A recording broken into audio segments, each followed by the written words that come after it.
Good evening, everyone, and welcome to the work session of the Mayor and Council for the Town of Berlin. It is Monday, April 15th, 2024. Our work session this evening is going to cover enterprise funds for the Town of Berlin. They encompass electric, water resources, water, sewer, and stormwater. And then at the end of that, we're going to cover a little bit of some time with our fire company to discuss what was presented at our last work session. So with that, I'll turn it over first to Kelsey with our healthcare. Actually, can I jump just Yeah, real quick? I'd like everyone to meet our new administrative assistant, Stephen Hubbard, the council. Nice. Stephen. Nice to meet you. Nice to meet you. Welcome aboard. Stephen's going to have the desk right out in front of Kelsey. Stop by, say hello. Thank you. Look forward to working with them. Thank you. Thanks for being with us. We told him it was optional this evening, but he said he'd come. I said, are you sure? And I understand you're repping the Berlin Sox. I do the Berlin Sox. Good. You're off to a good start. Absolutely. Perfect. All right, Kelsey, go ahead. Good evening, everybody. I'm here with Zach Hall tonight from One Digital. So we have great news tonight, but what we are going to be looking for from you guys is a consensus on, I'll get into it, but whether or not we want to go out to market further or stay where we currently are. But so right now, so One Digital's office went to Care First. We always get their renewal back first, and then we go out to market from there. So they came back with initially a 5% increase to healthcare, which, I mean, that's great too. We budgeted 10%, so a 5% increase was great. But they went back and did some negotiating and got a 1% early renewal credit and then a 2% loyalty credit. That loyalty credit, though, will go away if we decide to go out to market. So that's why I'm kind of looking to see if you guys are okay with us possibly locking this in now. But so they gave us, like I said, a 3% total discount for early renewal and loyalty. So it came in at a 2% increase. And then, and please chime in if I'm... Sure, yeah, thank you. Good evening, everybody, Mr. Mayor, and council members. So, as just a reminder, 5% renewal out of the gate is excellent. Generally speaking, in today's market, anything under 10% is pretty good. So happy to see it at 5%. I generally say kind of anecdotally that anything 5% and below is excellent. We don't get much better than that. So the fact that you were actually able to bring it down, 3 more points down to the 2% is really stellar. So very happy to see that. No change to the plan of benefits themselves. We can always, pull the levers and push the buttons and increase deductibles and change networks and things like that, even within Care First without looking at alternative carriers, but we didn't even need to do that this year. So we can keep our program effectively the same for that very minimal increase this year, which is excellent. For any organization, any business out there, excellent move. Yes, so thank you, big thank you to One Digital's office. I know that they work hard on getting us the best rates they can, and we appreciate that every year, so thank you guys. We also just before we go, This will be our third. If we move forward with Care First, this will be year 3 of no change in healthcare, right? 3 or 4 with Care First. Yes. So No change in carrier. No change in carrier. Yes. Which is what I think means a lot to the yes, employees. definitely does. Yeah. It's obviously easiest for all of our employees to stay where we are because you're not going back to your doctors and making sure there's still a network or having to change out your insurance cards or pharmacies and stuff like that. So it's obviously the easiest to move forward with who we have. So to come back at a 2% is great. So our HRA utilization, we typically project that out at 65% in the budget. So we haven't seen a year where we're really past 30 to 35%, but we like to budget a little higher than that. And again, this year we're looking like we're on track to come in. They projected it out to about a 33% utilization of that, but we'd still keep that at 65 because there's things that come up through the year that we may have a higher usage. So, but Yeah. Well, it's one thing on the utilization. So your utilization is right where it should be. Remember, your guys' utilization on this plan is always going to be not a little high. That's not the right way to say it. But you're always going to have folks utilizing the plan of benefits through the HRA, just the way that our plan is set up. But as a reminder, what we do is we have those higher deductible health insurance plans that are the lowest cost, per paycheck, the lowest cost per month for the employer group, just the lowest premium plans we can get, and then we fund that deductible through the HRA. So you actually have the way your plan is set up is actually the smartest, most efficient way of doing this. And in terms of value, you're able to create this excellent benefits program for your employees while keeping our costs as low as possible. We're paying for the least amount of insurance we can get, and then we're funding the claims as they come. So you're able to have the advantage of the fully insured program, but utilizing some of the advantages of self-funding without all that risk with the rates and things like that. So 33% is right where you all want to be. And we do understand we're always going to have some usage. There should never be a 10% or anything like that. I mean, something's broken. Once you factor in the HRA, we get a rate relief with that. So it actually came back at a 1.6% renewal, which is phenomenal. It's less than $20,000 a year increase. I haven't seen a rate increase like that in a while. So I think this is great. So what we're going to be looking for this evening, as I mentioned, is we want to lock this in. But if we go to market, which would take approximately 2 weeks. But if we go to market, we're looking at another 2 weeks, plus we would lose that 2% loyalty credit. So I don't want to do that and risk getting higher rates from other organizations and then losing that 2%. So yeah, I think the thing about that is you can't understate the importance of continuity of the plan. And I think, I know the private sector would look at this. Others was like anything under 5%, I would stay because of the new cards, the changes, stuff will change, no matter what it says. Sometimes, it's going to happen. So I mean, I personally kind of look at it as a no-brainer as far as locking it in and save the 2%. So I think you've got consensus. Okay. Go. Great. The Do you next wanna hit meeting the we'll other do a stuff formal final? vote. Yeah, I would say the next meeting we'll do a formal vote. But I just want to see, because if we want to go to market, obviously that's another two-ish, 3 weeks. So I would want to, thank you. Because this is a work session, essentially what we were looking for was that consensus Yeah. on whether or not to go to market. So we don't hold the timeline up. No on the market, but I do have a question. Did I understand this correctly, that with the HRA at the 65%, we actually get the 1.60 rate? The 1.60 is the overall. Yeah, so that's a good question, thank you. It's not, I think that it was, the way Kelsey said it made it seem like you're getting a discount for having the Yeah, HRA. it's just Remember, that we're adding more money onto the pile, but the HRA utilization is low enough that when we add more money into the pile, not as much money is going out the door now. So your overall renewal increase percentage actually comes down a little bit. Does that make sense? Yes. So that's all that was. You're not getting additional amounts off of the overall premium by having the HRA, but again, putting all of our money on the insurance table, because the utilization is low and relatively predictable, it drives that cost down. Conversely, if your utilization was quite high, your renewal increase may go up. It may be beyond the 2% that CareFirst is actually charging you. So it would be accurate to say that, if we all go forward, that the increase in health insurance is actually 1.6.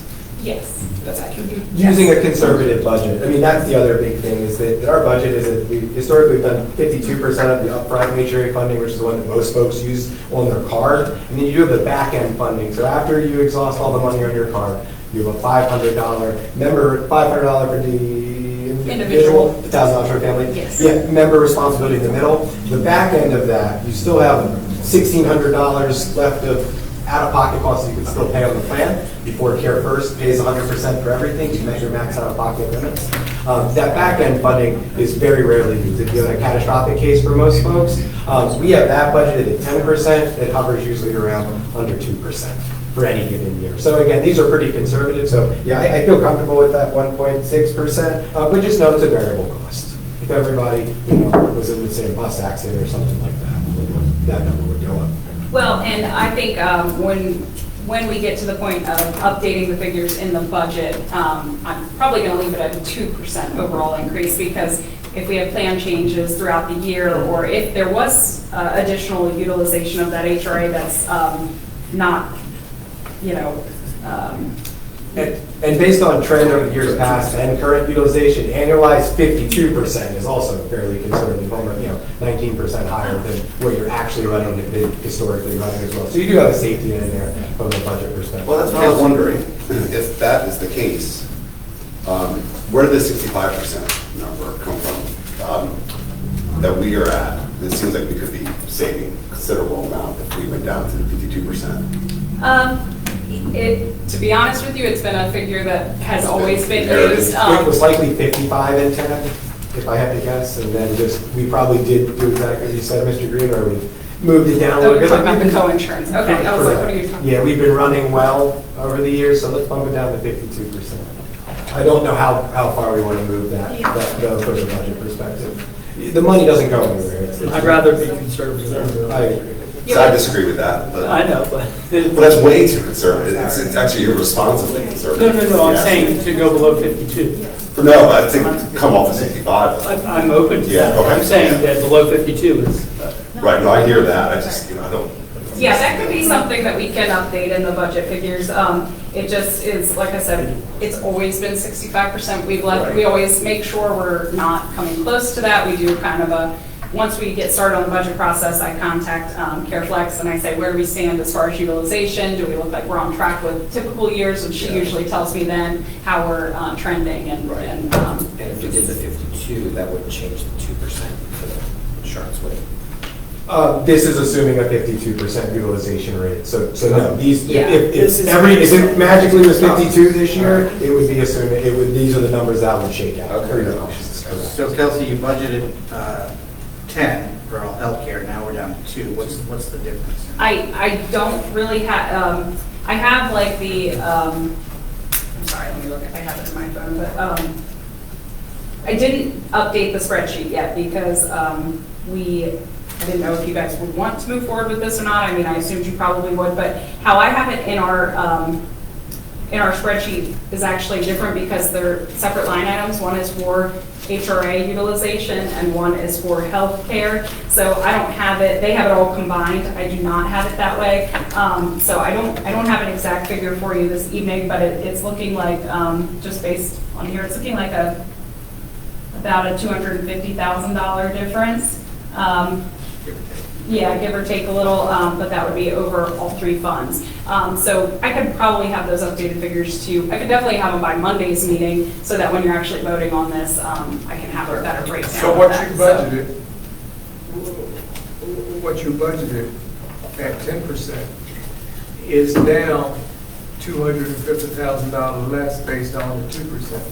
That's what it's looking like from the spreadsheet I pulled, yeah. So, but when you say over the 3, you mean over the enterprise fund, which are 4, and the general fund, which is 1, right? For the entire budget. I'm saying I think just she overall. meant general fund electric. Yeah. Okay, that's Yeah, fine. I'm sorry. just Yeah, making over sure that the we're. three. Sorry, yes, Yes. yeah, I was not Not sure what you were general saying. fund. Yeah, that's for all 3 funds, Right. environmental, water, and electric, yeah.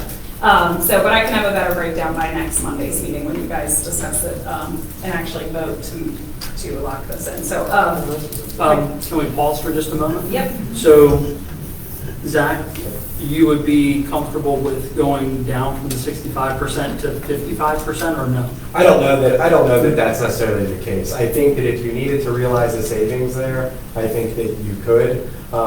However, I don't know like how the money is utilized or how like it needs to be budgeted. I mean, I would say that historically you've had the 65% budgeted. I'd probably keep it there, and we're always just remembering that we're rolling over a portion of that money year after year. Because, God forbid something happens, you have a high claimant this year, again, these numbers could go up, they're variable costs. So based on trend, you have been below that, but you were also below trend last year and the year before, and we haven't moved the needle yet. So why this year? I don't know that there's a good argument to do it this year if we didn't do it last year or the year before. So, Steve, are you comfortable with that, or do you want to see that? And is there a consensus to want to move that? I mean, I just see the trend over the 3 years, it's, we're budgeting at double. I think it should be lower personally. What I heard is, we can do it, but he doesn't recommend it. It's not that I don't recommend it, I just don't know that you need to. Again, and if you need the money, you know, that's one thing there, but like I said, we were in the same boat last year, and I just don't know if we need to this year. So, like I said, it's a variable fund, which I can't stress that enough, that statistics say that it hasn't moved, but it could.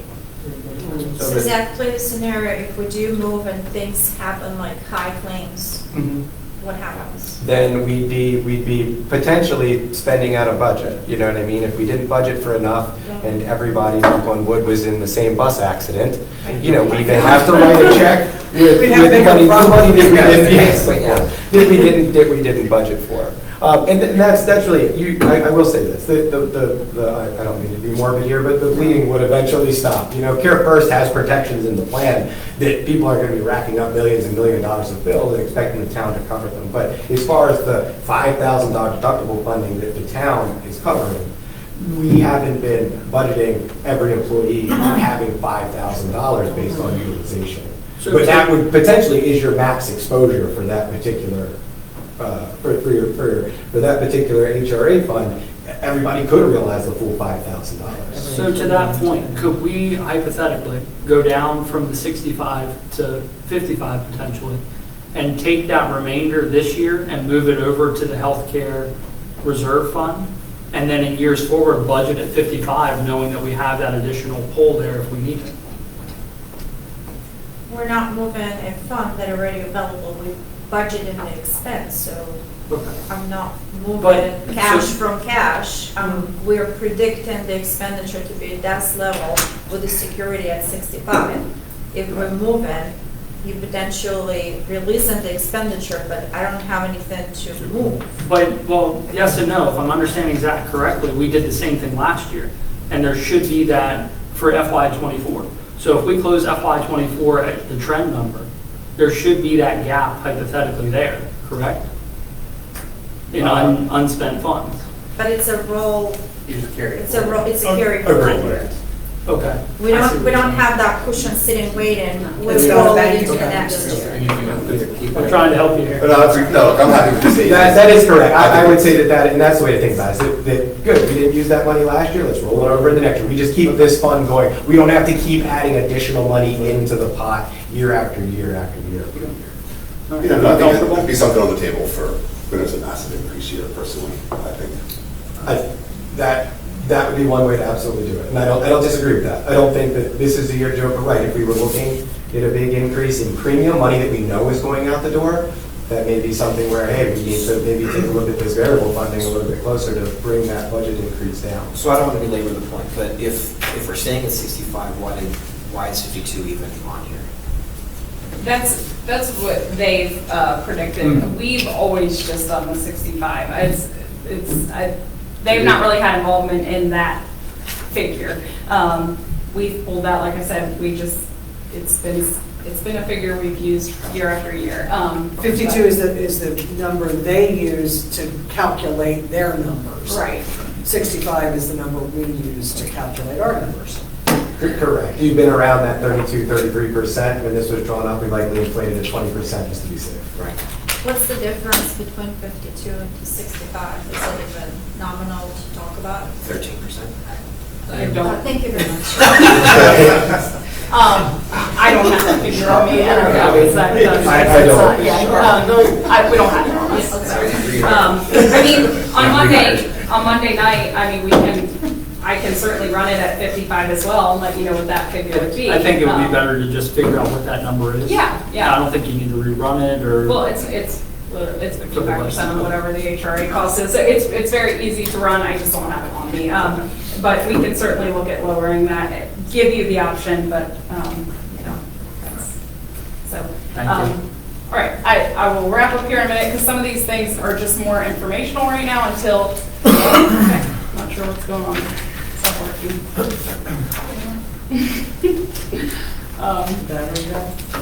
There it is. That's Kate. Let me try it now. Okay, there we go.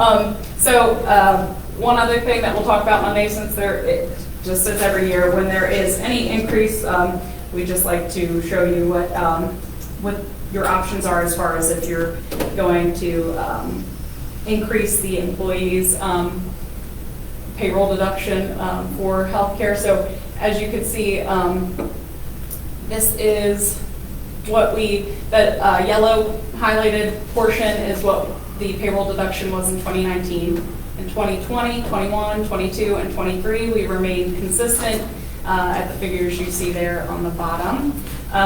Sorry. All right, so I'm going to skip past the next one because I kind of added my own little footnote here just to make it easier for you guys. But what Chris has done here is just showing you. So one is what the current cost is to the employee contribution. Two would be if we did a prorated share, and that would be where we're paying 83% of the increase and the employee is only seeing 17% of the increase.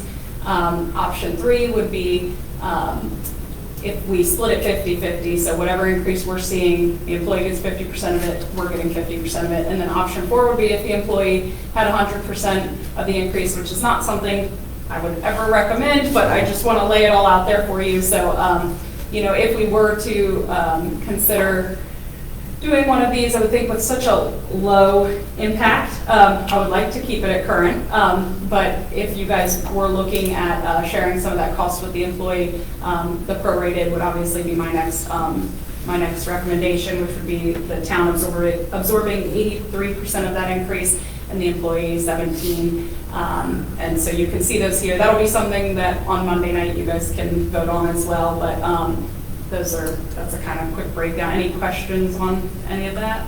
What is the current, what is the current policy percentage?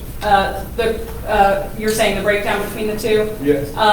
It's like an odd number because we haven't increased it in the last couple of years. But I think it's typically about it's about 90-10. I think it's like 89-11 for employee only. And then once we get into those employee, spouse, employee, children, and family, those are more on trend with like a 72% town, and then like the remaining 30-ish% on the employees. So I'd have to get those exact figures because, like I said, they're an odd number.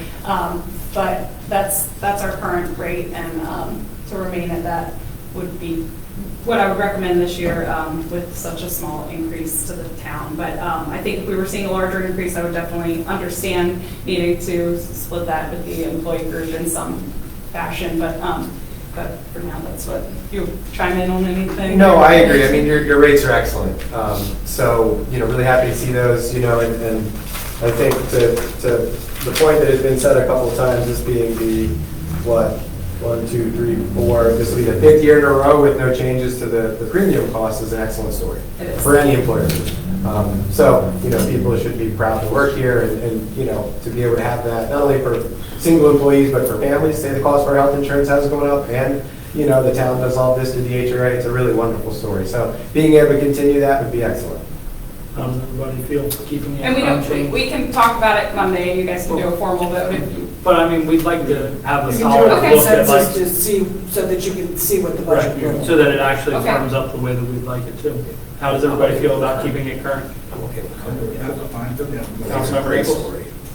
Yeah, 5 years in a row. Current. This is Current. Option one, please. Okay.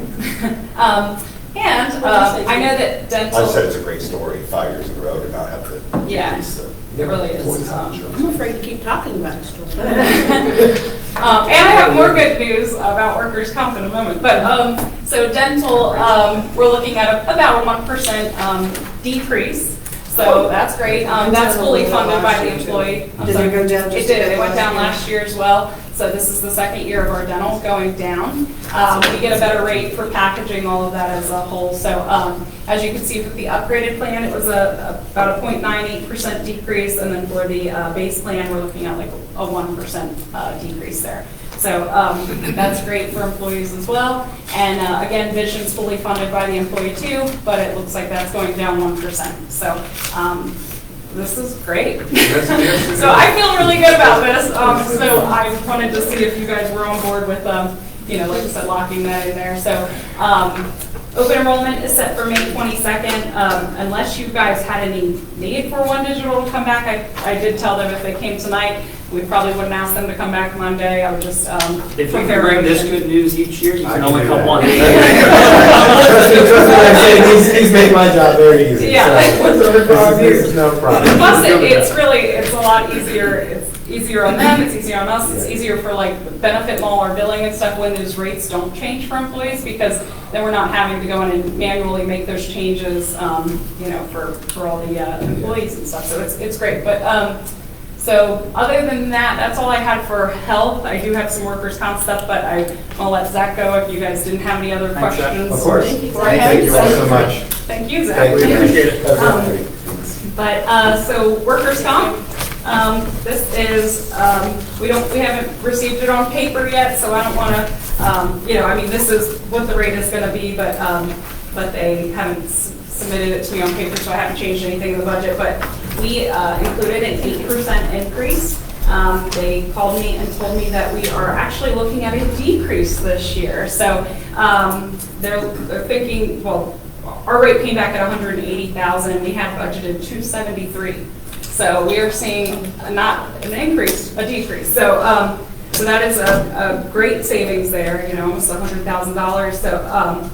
So yeah, that is phenomenal as well. So he said that we haven't had a decrease in probably 8 years. So it's really exciting. So that's another little excitement there for y'all. Things come in 3, so I wonder where the other one's coming. What else? I guess we're waiting on the legit renewal. So hopefully that's the third there. But 30% increase. But This is how it works. so yeah, once I get it. I hear you. Once I get it from Chesapeake, this figure came in a call from Dealey. We use them as our broker for workers' comp. They called me and told me that we're looking at a pretty significant decrease there. So once I get it on in writing from Chesapeake, I'll feel a little bit more sturdy there. But he said that we'll set up a call in the next week to go through that process that they went through to get to this rate. So yeah, good news. That's all I've got. Kelsey, you are just full of good news today. I know. I was like, what a decrease. I'm very excited. So yeah, that's it. If you guys have any questions. Kelsey, did they give you a percentage rate that we're supposed to have? He did, but I don't know that I wrote it down. I just heard 180 and wrote that down. So I'm gonna have to look. But I will have it, but I don't have it right now. So it's sorry about that. But yeah, so other than that, I will come back on Monday then with a formal motion accepting Care First, and then however you guys want to handle. I know you're saying you're thinking staying with the current, so I'll come back with a motion with those items, and then open enrollment will be May 22nd. So Thank you. thanks. We appreciate all the hard work. We know that this looks like the easy side of it, but I know that making those projections, working with legit, or with Mostly dealing. them. We have great brokers. I just get on the phone with them throughout the year, but they do the hard work. So thank you to them. So Thank you, Kelsey. thank you. All right, up next is agenda item number 3, and we'll start with Water Resources Department. Jamie Latch. Sorry, I'm just tied around my chair here. Good evening, Mayor and Council. Your writing got small. It's very small. Small writing is here. No. But this is the one for babies. Looks like on the agenda we're starting with water. So we are on page 22 or 40. Waterfront. 22. 2204. Jacksonville.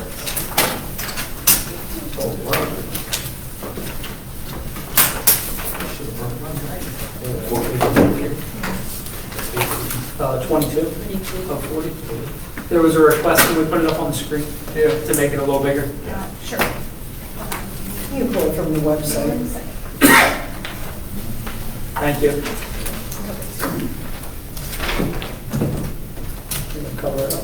We'll make it all nice and big for you. Good.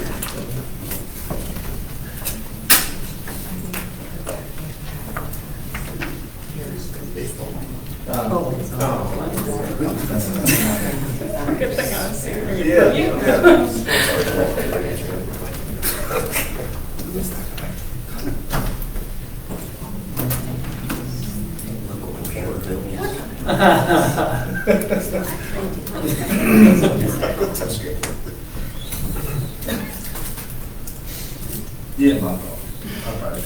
Yeah, I was here. You can start talking, we'll catch up. Good evening, Mayor and Council. Since Kelsey saved money, I'm going to try to make sure we intend to spend it the extra. Just let you all know that. But as on the revenue side, one of the big key items that we have received word we're receiving, if you look down at 4020 3840, we received a grant from MDE for lead service line inventory. It's a grant loan forgiveness of $172,040. We also received lead service line replacement, a grant loan of $1,126,400. And we received a grant from MDE also for a fourth well for the town, for a fourth well at $867,640, which is right around a little over $2 million. I think it's $2 million, a little over $2 million we received from MDE. Now, when you say loan, the grant loan, what is that? Usually it's 50-50, it's a grant, and usually it's a loan forgiveness. We can't tell you exactly everything just yet because we have not received our paperwork from MDE. They have been hot and heavy the last 3 weeks of trying to get all this paperwork so we can get started due to we want to get William Street, the services all replaced on William Street because State Highway wants to pave William Street in budget 25. So we're trying to get that done so that when they pave, we're not going back in there and recutting the road up because the state has a moratorium for 2 years. You're not allowed to dig in their state road unless it's an emergency. The kind of simple answer regarding grant versus loan is part of it would be an out-and-out grant. Part of it would be a loan, and typically you pay the interest for a couple of years and then the loan is forgiven. That's typical. I'm not making any guarantees until we have the paper in hand, but that's typically how that goes. It's a very good deal. Yeah. And we actually submitted for all three and received all three, which are the best other towns. Yeah. Well, We received an award. yes, Natalie's telling me we received an award, A but notification of award. We don't have the, we don't have the paperwork. right, So it's not finalized yet, which is why we haven't done any yes, publicizing. But we do have to discuss it as a part of the budget. yes. So MD has a special program for the grant loan, and we're fortunate to get this awarded. Not many municipalities, I know many applied in the state of Maryland. I think we're on the very first digits to receive 2.2 million almost. So to answer the question, it's a hybrid. It could be 50-50, it could be 60-40 once we receive the finalized paperwork.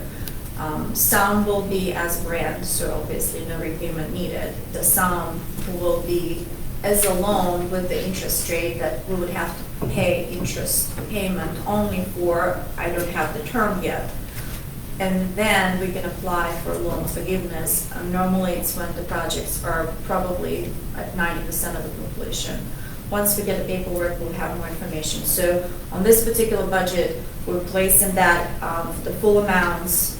I'm not breaking it between the grant and loan. If we have that information before the budget adopted, I will separate them. I also placed $50,000 for the interest expense under the water, even though we don't have a debt currently on the water, just to place an expenditure to carry for payments. That number potentially would be adjusted as well. What is the expectation for the paperwork? We don't know. I don't know. We don't know. I think we initially heard something on this, I'm going to say a year or a little bit more ago, so we really just don't know. But they are aware that we're trying to move quickly on William Street, or I should say, the State Highway Administration is trying to work on William Street, and we have a part in that overall consideration. So that should help expedite this a bit because of the state highways moratorium. That's what we're hoping. moratorium. That's what we're hoping. Either way, great job. Yeah, absolutely. Very good news. Well, I'm going to thank everybody, Mary, Davis Bowen, Fidel, Josh Yes. Taylor. We supplied a lot of information. He's the one that submitted the application, so they did a phenomenal job, and they submitted for multiple towns, and most of the other towns that they submitted for, some didn't get anything and some got one, and we received all three. Do you think that's because of the critical need of this project versus what someone else might have? I'm not going to say because I really don't know. I know our inspector has some stuff to do with it, and he really likes Berlin, so I have a feeling that had some stuff to do with it. Yeah. I mean, I I feel didn't that know it was he, because of the lead pipe. well, The Well, priority that's is a for the national emergency mandate, repairs and so, such. yeah. So those loans and grants are targeting the need of clean water and environmental safety. Yeah. So the projects that been described were the priorities, especially the Perfect. lead projects, Yeah. just like you mentioned. I would say that our position as being ready to move Yeah. helped a lot. We had our ducks in a row. That's what he liked about Berlin. Yes. We were efficient Definitely and had our ducks in a ducks in a row. row. Swimming. I think it has a lot to do with the leadership of the department too. So, Well, And the information. It really does. well, provided. I want to thank you all for putting me in the role to do that, but I couldn't do it without you all neither, so I have to thank you all too. Did you want to? There's your threes. Group hug. Threes. We want six. Let's keep rolling, let's keep rolling. Right. So, Jay, are you We're gonna, never gonna make something. are you gonna talk, are you going into affiliate 701? Yes. Okay. So, numerous years ago, MDE come out with a cross-connection control plan. You'll see that. We have to adopt a ordinance, have it in front of you, and by MDE in a short amount of time. And they're finding municipalities that don't have it, and we do not have one. So we're working with a company to help to try to get this, as soon as the budget's approved, at July 1st to start this. So they will be out on site to do training and learning people, and they will do the high end users, as in like the hospital for cross connection and backflow prevention. Jimmy, I'm gonna stop you. Let's take a little different approach. I'm gonna give a short overview of the revenues. The contribution from reserve is basically a re-budgeted amounts. I can just touch base. Once we go to the capital projects, Jamie can describe all that you will see on the capital side of the expenditures, and then Jamie can talk about every single project in details if you would like to. So to start, because the projects here are, some of them carry forward, some of them basically funded by different revenues.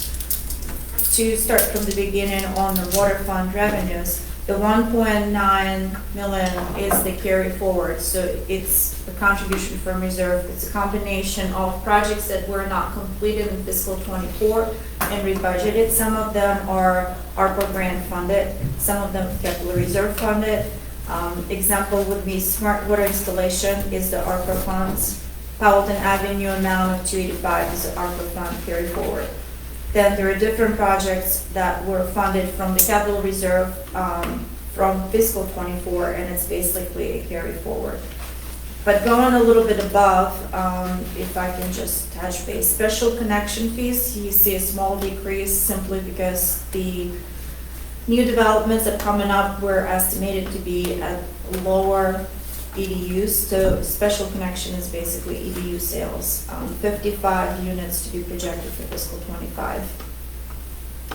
The revenues are pretty much stable, and there is slight increase on the water service. I'm hoping it's going to be a higher amount, so that's a conservative with the new meter installation in place. MD grant, we talk about it / loan. Those full 2.166 you will see allocated to the capital projects going forward into the budget. So overall, with the contribution from reserve of 2 million, the water fund revenues to be estimated at $5.4 million. If we take out the reserves, it's pretty much the same amount as last year. So Jamie take over water administration, and for each department, I'm just gonna say, so we don't have to talk about the personnel cost. We will recalculate the health insurance after Monday to attribute the decrease in the healthcare. Also, for each department, there is a step and grade placement for each salary, plus the 2.5% increase, correct? Step is 2.5, the I'm sorry, COLA that's budgeted is 2. 2.5, the step and grade, and 2% COLA. We also have placed the employee recognition that was attributed by the Payborn HR for each department of $500 to have either a luncheon or get together during the holidays. A Food Line gift card for each employee for $50 and one-time payment of $325. All of that is being reflected in each department for each fund going forward. And it's the same thing we saw in the In the general general fund. fund, yes, of course. So we are in contracted services right now. That's the I person. think the only difference there is it doesn't include the logo apparel because most of these departments do wear uniforms of some fashion. Right, thank you, Mary. All right, down on the 5,700, 5,200 contracted service, there's where the cross-connection control plan's coming out of. This will get us started, as long as we can get an ordinance adopted and in front of MDE. I've been told we're in pretty good standing, so we're working on that as we speak. We're trying to get some stuff lined up for them so we can, when the budget's approved, we can move forward. If you look at capital outlay, we carried the $60,000 for the capital or the water capacity management plan carried forward. With everything going on, we just didn't have enough time in this year to try to conquer all that. Pretty much we're all staying the same and down into pretty much didn't really move much all the way down until you get into water treatment. Before you go there, can I just? Sure. There is the customer service reimbursement to the general fund. It's a zeroed zero. out. I have placed that on the sewer fund. Water fund cannot afford to contribute to customer service this particular year. With all the projects and the expenditures in place, I wasn't able to close the fund to positive. So I have moved the customer service allocation to sewer fund. It's a little bit stronger for fiscal 25. Also, originally, we have split in capital projects a Ford F-550 purchase of a truck. That truck been 100% funded right now for fiscal 25 budget by sewer fund as well. Thank you.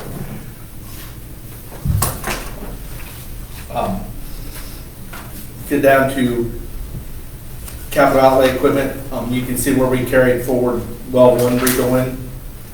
The reason we haven't had a chance to do that is because we've been busy with changing the meters out, and hopefully we're going to go out to bid July 1st for that, or assuming to go out to bid for July 1st, and hopefully start construction in October. You'll see the $867,000 for the well 4 grant loan from NDE, and well number 2, we have to do a redevelopment after our test we just did the other day. They sent me the paperwork and the well's not producing where it should be, so we're going to do a redevelopment on it. Jimmy, where Yeah, hold on one second. You jumped. Yeah. Page 26. So let's go back to 25, and Natalie talked about that, but just so you know where it's at. The bond interest that Yeah, you're if you referring don't to. mind. So it's just a placement for right now. Now, if the bond interest come to be a lower amount, I will place probably back the customer service to balance the fund the way it was before. But for right now, for me to allocate some amount, I'm just kind of calculating if the interests are very low. On the amount of $2 million, I'm estimating probably around $50,000 of interest in place. If I get a certain number, I will change that. If not, we'll just carry over the same amount to be prepared to pay the interest on those loans. Also, I don't think we mentioned under the admin, there is a allocation back to reserves for the capital service fee as well as BDUs. So basically, they're budget neutral. The revenue and to offset the revenue, so we're not expending the capital service fees and the EDUs. There is an amount placed out there. Thank you. Now, is there any kind of requirement to be consistent in what you allocate to customer service fees? Like you said, you can't do it from this fund, but you are doing it from other funds, but. We have been consistent by the percentage, so. Right. Right, so this is the only odd year. So there's no tax requirement? There is no upper level lower regulation. It's basically each fund contribution. We were not able to place anything on the stormwater for the longest because the funds were not closing in positive. Right. Now I do have a small amount, a couple of percent that stormwater carries. Like I said, if the water fund will be recalculated with the positive, maybe because of the loan interest or something, I will push that percent back. But for right now, for me not to advance anymore for reserve.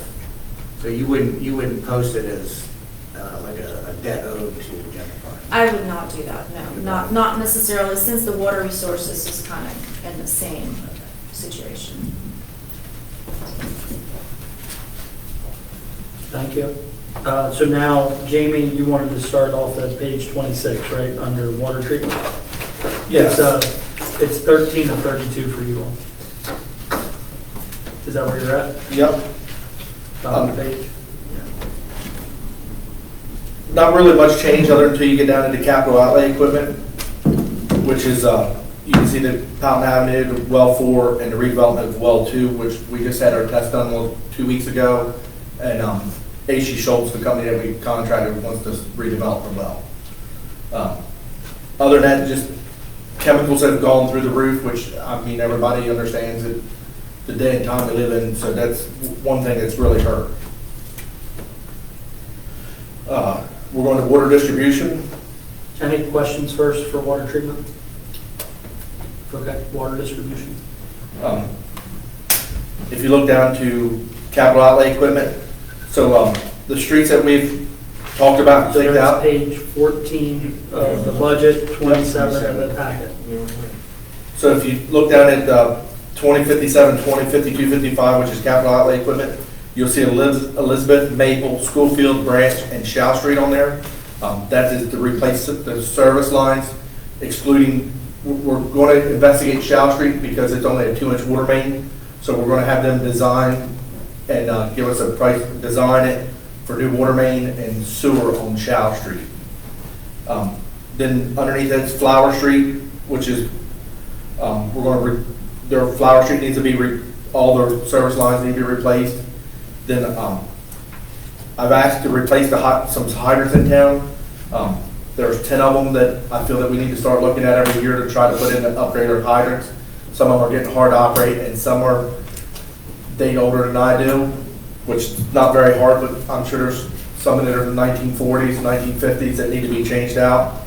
So I would like to start looking at changing some of the hydrants out. And then you'll see the lead service inventory line in there. We're carrying $300,000 over from the meter replacement program due to that once the new meters get installed, we might have to go back and work on some of the meters because the meters will give us a false sense that there's a leak if the backflow preventers are not working. So we wanted to keep some money in there so that we can go back and try to repair the stuff that needs to be fixed so that we know we're getting the most accurate out of our meters. How would you know which ones, or do you already have an idea? No, that. Or it just hasn't happened? When we go live with the smart meter on the water towers, it'll send us that there's a possible leak because the meter's going back and forth, back and forth. Right. That tells us the check valve's not working. So that Okay. there's some equipment that we would need to purchase to do the replacement. So that's why we kept some money in there carried forward from the grant or the contract with Goody Hill to move forward and keep trying to narrow down stuff so we can do our prevention stuff too. Got it. If you look underneath of that, there's the smart meter portal. That is what a lot of people have requested. Once we get the meter system up and live, you all be able to go on the system and look at your water usage daily and whatever you want. So that's a one-time fee, and then it'll be carried over with our yearly fee with the meters for after that. And will there be a charge to the customer for that? I don't feel though, I think this is all being covered by us. Okay, I was just curious. Well, and it's, thankfully, we're still able to use some of the ARPA funds. So Yes. that's really, I mean, we've really maximized the infrastructure side of stuff so that our customer is not going to feel the impact. That's of it. great, that's great. I mean, with the new meters too, I feel that, people want to be conservative with their water too now and really see what's going on. I mean, That's a whole conversation piece in household. yes, I mean, we're people are getting, we can see houses that are using water constantly and everything that, they call when we look at their bill. So, I mean, we've been finding stuff that are, and we can go out there with an iPad and show them, your house has used a gallon every minute for the last 3 days. I mean, so it's really handy, so. Jamie, so I'm not, I'm sorry, so I'm just not, just so I'm clear, I'm not telling people the wrong thing. Once they have the little disc on their water meter, are they now using the new meter, or are they all gonna be on at the same time? We're using the meters. We have a drive-by system right now in place to read every meter. Okay. The company Core Main is actually, they have to do stuff on their end, but I have everything ready, and hopefully they're thinking within the next 2 weeks, we will be able to read. They guaranteed us we'll read off the water towers, or off our remote read system, the next reading. So But that's you a are big, using the ones that are already up. Yes. To clear the question and answer, yes, it's been read from the smart meter. No, it's not read remotely. yes, but we've been told this next reading, we'll be able to read remotely. The other side of that is talk about what the goal is as far as change in billing. I know we talked about it at the staff level, what Yes. that looks like. And Natalie and I and Mary have discussed. We would like to, instead of billing by the 1,000, is not change the billing structure, but only bill by the gallon. So it'd be some math have to be involved into that. But our meters read down to the 1/10 of a gallon. So we're thinking that we're going to get a more precise reading every month by the gallon. And the tentative time frame for putting that online. I'd say within a year. I thought we talked about by the end of this calendar year. Right? Yes, that's what, end of the year. That's within a year. I'm just making sure. So, wait. End of 2024. There will be an announcement, of course, Yes. before that goes live. The rate structure is not changing. Right. The rates are not, the rates aren't changing, it's just we're It going will to, be prorated per gallon. Right. yeah. And the reason that we discuss that now is, one, because you're talking about smart meters, two, because of the revenue projections that are associated with that. Yes. Jamie, I just want to bring up one thing, it has nothing to do with the budget, but the new smart meters, I noticed they're a little bit thicker than the old meters. Yes. And there's a few on Main Street We've ordered lids for them. that sit right on the sidewalk and they're Yes, raised. sir. and it could be We've a ordered hazard. we've ordered lids so they will be flush. Okay. Okay.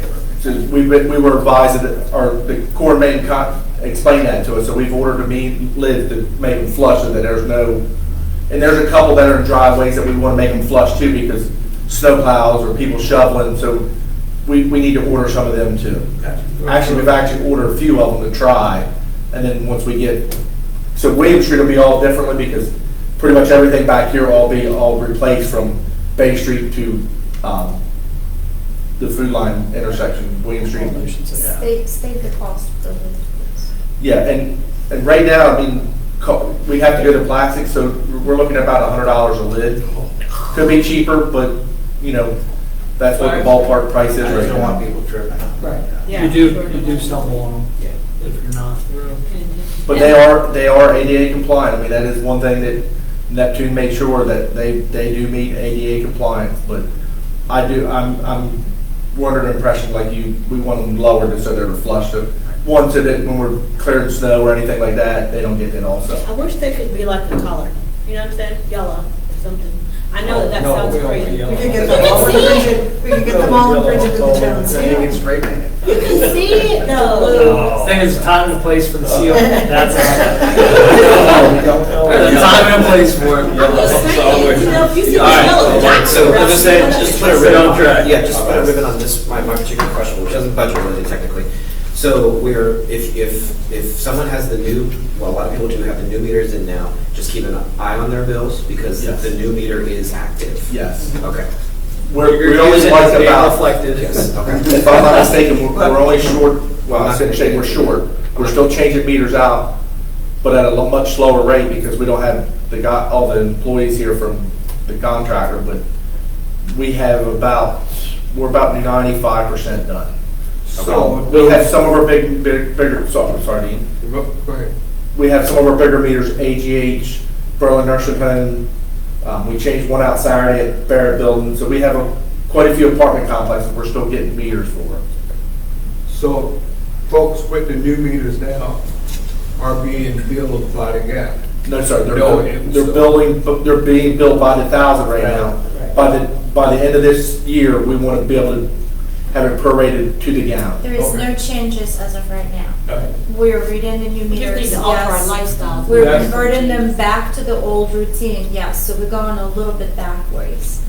But we have to, once everybody's installed and up and running, then we're gonna have a mass implementation and prorated rates in the system, so everybody can be calculated at the prorated rate and the same time, because for us right now to prorate somebody and bill somebody on the old, it's a lot of manual work. Yeah. So the bills right now, people will not see much changes. Whatever they use, it's still gonna be billed per 1,000, just like before. But they are reading manually new smart meters, not remote. I did ask Jamie to jump back for a second. So Kelsey brought it up. I did ask for page 13, which I think is back one page on the thing. But I asked Natalie and Kelsey if I could ask for a half of employee under water treatment. I think it should be water distribution. It's split between that might water be- distribution sorry. and sewer Yes. collection. It's a distribution and collection tech. We already have 3 of them. Jamie is asking for a 4th. I know, Dean, you had said you want to see job descriptions. Because this is an existing position, we already have a job description in place. He just wants to add a 4th person to that team there. And that position is split. So they would continue to be split between the 2 if you guys did decide to move forward. But so they're already placed in the org chart, already have a job description. But it is between water distribution and sewer collection. Half of an employee each, which is what we currently do. I don't think any of us love that they're split. So I just asked this question, does it have to be split? Can it be sewer fund or? I don't know. I'm going to get back. You all hash that out. Yeah. But So the numbers that you're seeing reflect an additional. And right now. But I mean for the overall. Yes. Yeah, so right now there's 3 employees there, so it's typically a 1.5 full-time equivalent. If we were to add this other half person, I would recommend doing just 2 in one department and 2 in the other, and then calling it even 2, because the split gets quite. So the parties in those the 2 departments that we're discussing, are they cross-trained, everybody in both? In our department, it doesn't matter if you ride back of a garbage truck or anything, we're cross-trained. I was just making sure. But I mean, So if it no, was you're a right. I deputy, mean, yeah. our guys, even if there's the water department guy, today we were working on lift station. This afternoon, we were working on wells. Everybody was working on something, getting stuff done in the well, so. Right, so if that question ever It's came up. it's not, like I tell the employees down there, that you get a check from town of Berlin, not Berlin Water or Berlin Wastewater. But And then if you look at the last line item there, the William Street lead service replacement grant loan, I was pretty. you're back over on page 14. 14, sorry. that's okay. He's looking at the paper copy. This is fun, this keeps us really engaged. Paper copies, I like the other ones, but I'm about like Dean, they were a little I small. know. So I brought my larger set, so. It's okay, I got Okay. it. So the last item under capital outlay. And then we put more money in for meter pits and lids. Everything's just so expensive, and, we ordered some after not after last council, but after last year's budget. We just received them January, February of this year, so stuff is getting very scarce, not scarce, but very hard to get again.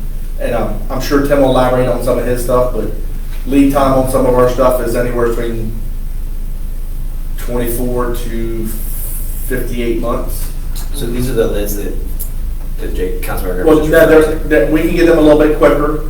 These are just the cast lids that we use on a lot of the residentials because we don't want to put plastic in a person's yard because one of my worries me is that now that we're not going to be reading meters every month, we know where the meters are and there's a blue line out on the street. A lot of people are going to cover them up. At least with the metal lid, we can go out there with a metal detector and locate them. Yeah. If you have a plastic lid, you can't locate it.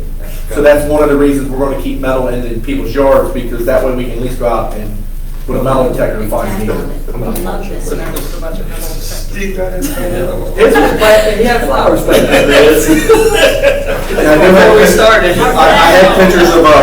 had pictures of a council members being dug up to replace this meter. I'm not mentioning their names. I said, now you have to budget metal detectors, and you said, I do. I got a question about the staff. And somebody over there said we are to just make it 2 in each budget. Yes. If you approve Tell me that. how did we get? They're already there. Yes. It's just split them, so it's not a half, and a half. Right now, there's 1.5 in each department, Okay. because there's 3. He's asking for a 4th. I understand. Yeah.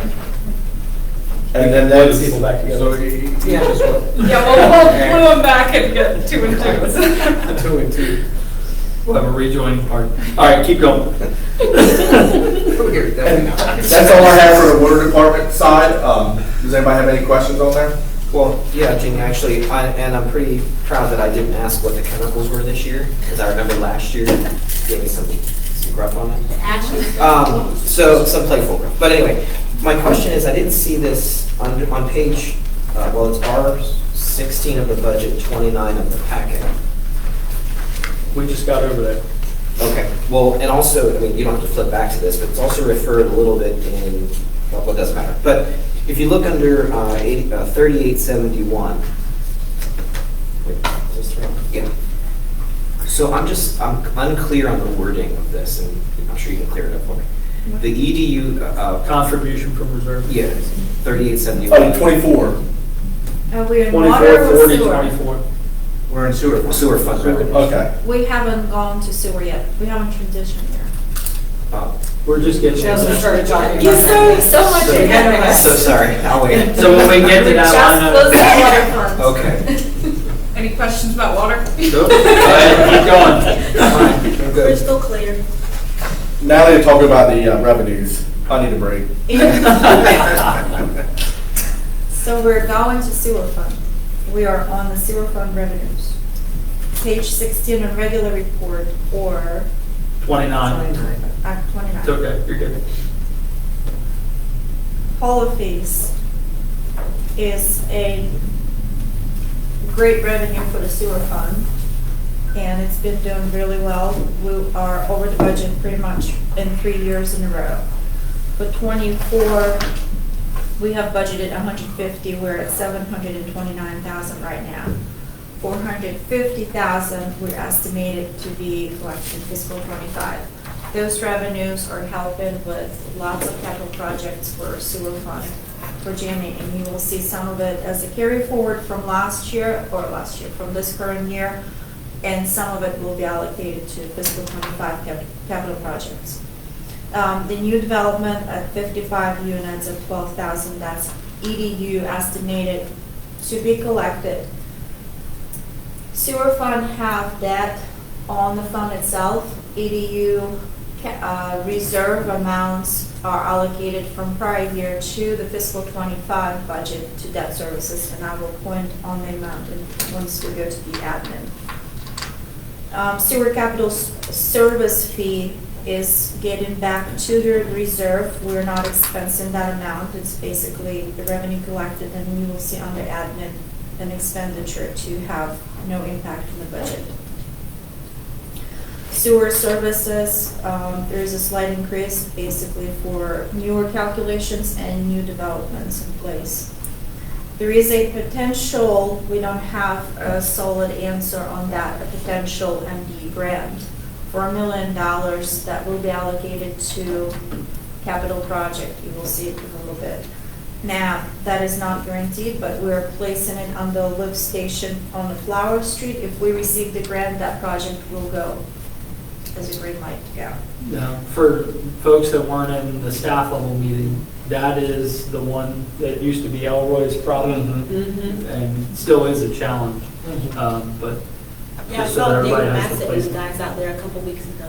Yeah, well, the other day it rained real hard, we had to put pumps in there to pump the electrical cabinet out to get the water out so we could Yeah. work on the pumps. I wanted to go out there and talk to him, but I said, oh, I'm probably in the way, so I just Yeah. went inside. All right, keep going now, I just want to. Contribution from reserve, those are pre-budgeted amounts and payments from prior year funds to fund those projects in fiscal '25. Broad Street Lift Station is ARPA allocated in fiscal '24, we're simply going to carry it forward. EDU reserve for the debt services from prior year, that's I just mentioned a minute ago, $564,000 needed for fiscal '25 to pay the debt service. Lee Road Haven, that's a current fiscal '24 allocation from polar fees, you're going to carry that forward. West Street Lift Station, it's a reserve allocation of $750 as a carry forward. And then wastewater LED lights, it's a project that's on fiscal '24 budget, was simply carried forward. Councilmember Morris had a question, go ahead for cap, Well, contribution from reserve. Yeah, I mean, it was the EDU reserve debt service. I'm just, for some reason, that's not clicking with me. So- I don't understand it. We allocate EDU collected from prior years to pay the principal and interest of the debt service for next year. So when you pay your connection fee for water and sewer, that goes into a reserve account. And then each year we use the money that's in that reserve account to pay the debt service. Does that make sense? It does, and it does. But then this whole line was not in FY '24's budget, so did we not need to do anything? This line was not in fiscal '24 budget? Yeah, like What do you mean? this, like the wording, the whole thing, EDU reserve debt is not. I might not word it Is that- exactly the same thing, I might word it differently, but I'm pretty sure we allocated the reserve from EDU to pay the debt service. The other point before we move on, I It's want just to go a lot back of up money. to hauler fees. Well, each year we pay, what's our debt service for the sewer fund?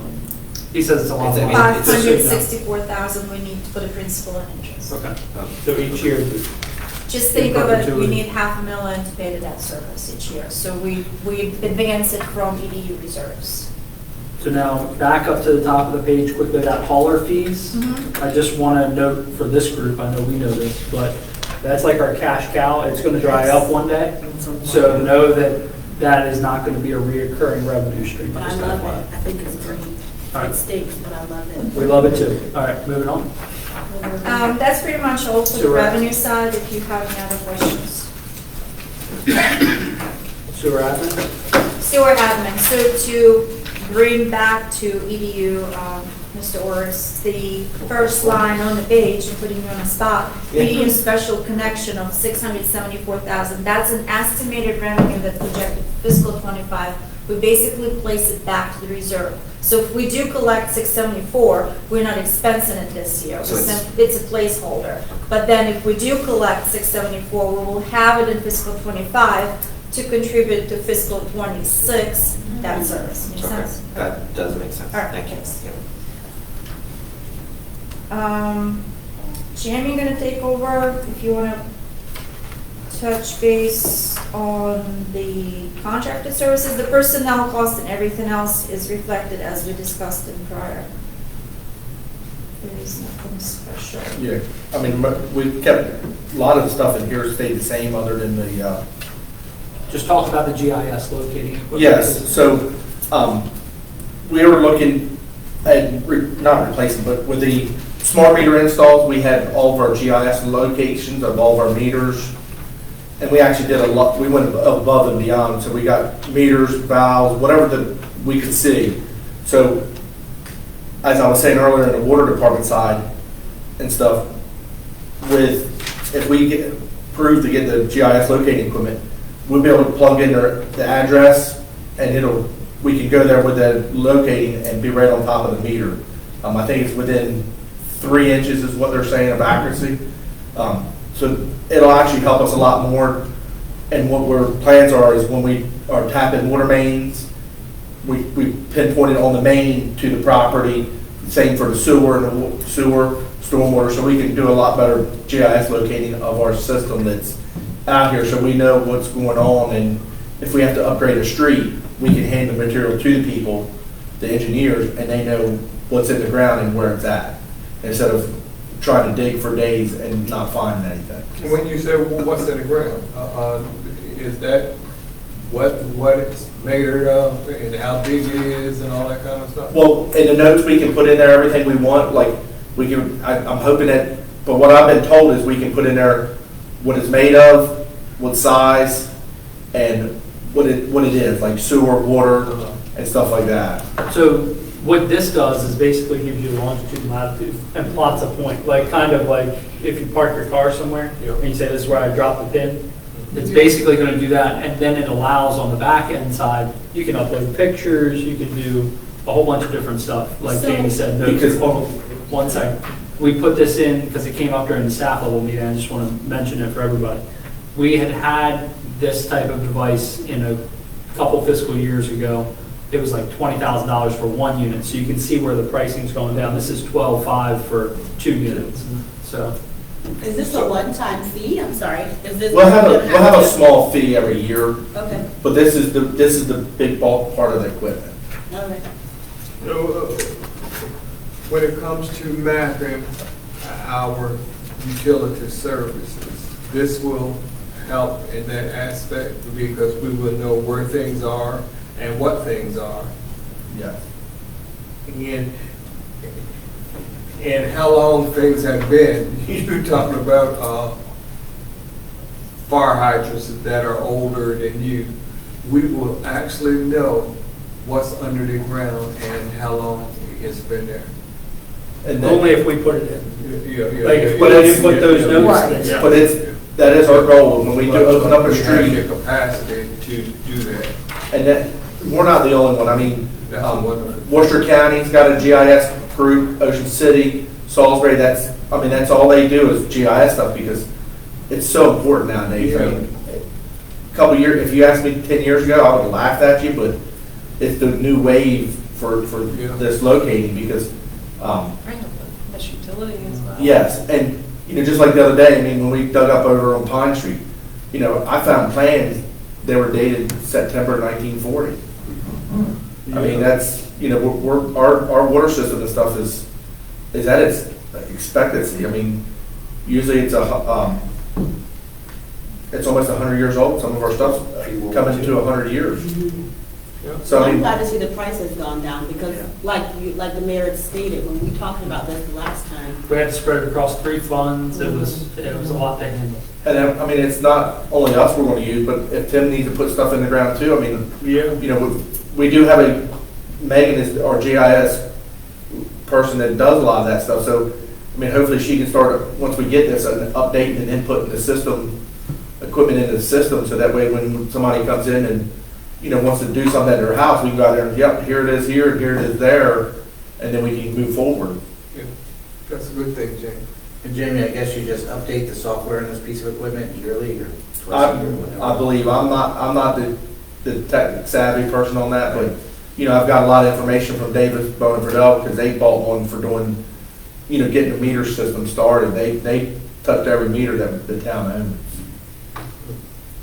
So we do have a GPS coordinates of every meter in the town and everything in town. that's great. It is. All right. Keep us on track. Other than that, you look down, there's the GIS annual software support. Since we're talking about that, then Megan's got another class for GIS qualifications. We kept a lot of the stuff the same in the administration. And Does Megan have to go away for that? Is it? no, it's all online. It's online, yeah. Yep.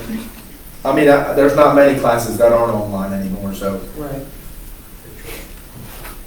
Over to, do y'all have any more questions on sewer administration? Nope. Go ahead. All right, So, we're, hold on just a second. As I mentioned, you will see the sewer fund reimbursement for customer service and water fund reimbursement. There's two amounts for right now, it's displacement. And also the overhead of each fund remains as the same as fiscal '24. Once I recalculate the general fund for the healthcare, I will recalculate the overhead and the possibility of recalculation of customer service reimbursement. The bond principal and bond interest for fiscal '25, those amounts that we're utilizing EDU funds for. Perfect. Collection? And the collection, you'll see the other half a person for, that was also in the water distribution. We'll flip to page 20. So if you look down at capital outlay, we carried forward Broad Street. Some of the equipment's here. We're still waiting on some finalizing, their submittals and stuff like that with DBF. We would like to replace a 2004 Chevy box truck with a new utility bed pickup to carry all of our pumps and jumping jacks, plate tamps, saws, road saws, and a lot of our equipment for water leaks. And then this past year, we submitted to MDE for a grant for replacement of Flower Street lift station to move it out of the road. And that, you see that in there, but we should have word. I think last year we had word in June, so that we should know something within the next 6 to 8 weeks, whether we receive that or not. And then we have the West Street lift station carry forward from the reserves. And we were working with the school board on some property there to put it on location at the school to get it out of the street also. So West Street and Flower Street are two lift stations that are actually in the street that we have to get Tim's guys with the electric truck to come and pick the lids off, because we can't, the lids are probably 1,000 pounds a piece, if not a little bit more. So we're trying to get them out of the street, because if you work onto them, half the time you have to have flaggers out there, you're laying in the street at both locations. So that is part of the reason we want to try to get them out of the street and keep moving forward and updating some of our infrastructure. With West Street, that one you're talking about putting in the yard at the school. Yes. Where would you put Flower Street? We have a walkway that goes over the cannery. There's a little piece of property that That's the what I town thought. owns. I didn't know. And we would Go put it to right the there. farther. Because it would be we already own the property, so we wouldn't have to do a deed transfer or anything, so we could just put it right there. And I was have it. thinking you were gonna put it on the other side near where the traffic light or the speed camera is. No, the more you move, because we have to redo the sewer that runs from like your side of the street towards that, so the more you have to reroute the sewer, the more expensive it comes. So we're trying to keep it centralized to the location we have now. So then we move it just a little bit down the street and put it in that property there. I'm hoping if we could, my thought is to bid West Street and Flower Street together. If we're awarded Flower Street from MDE. So that way we could get, I feel we could get more bang for our money. We could bring it more enticing to come here to bid on it. So when does MDE tell us their? I think last year we received word around end of May, 1st of June. Would that be roughly all the stuff they have to tell us, or just individual? Usually they tell us everything at one time. That's what I was wondering.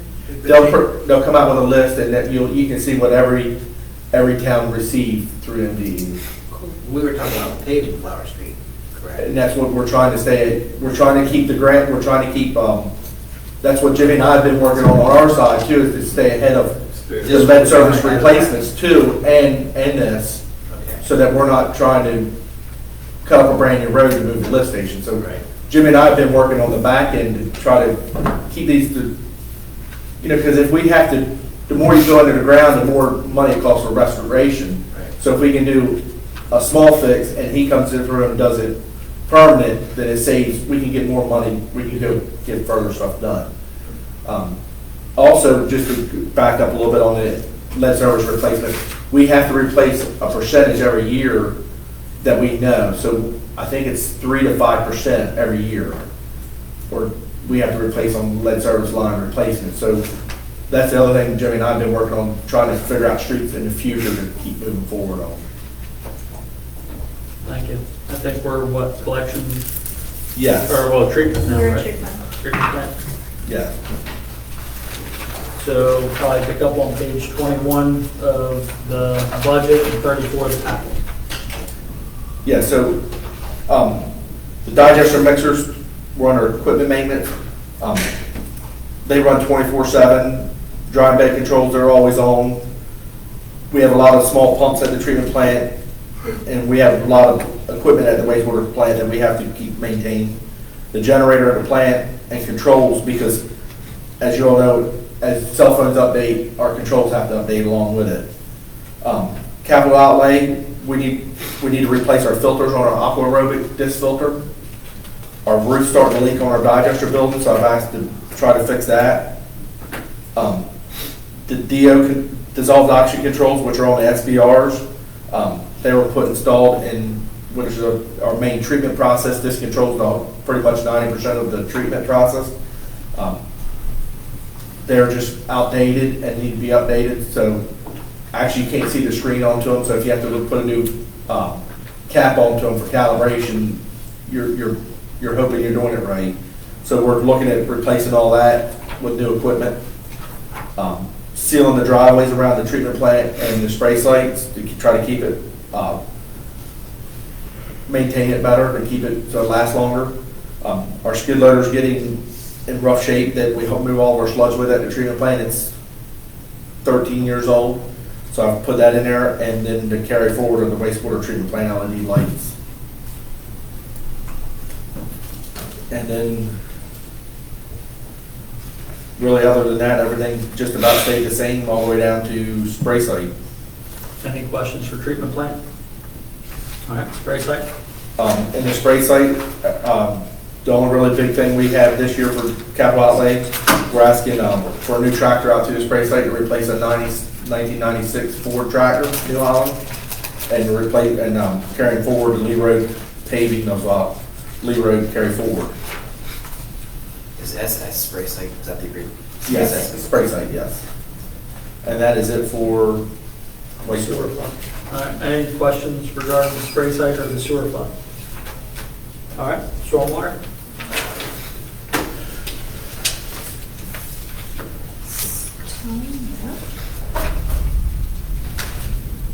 I have discussed with EA Engineering several grants. We have budgeted 2 grants for fiscal '24 that we have not received it yet.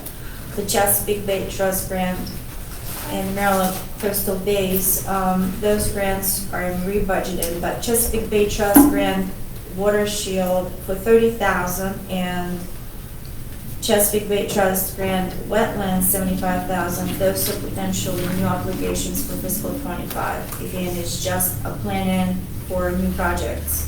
Hopefully they will be awarded.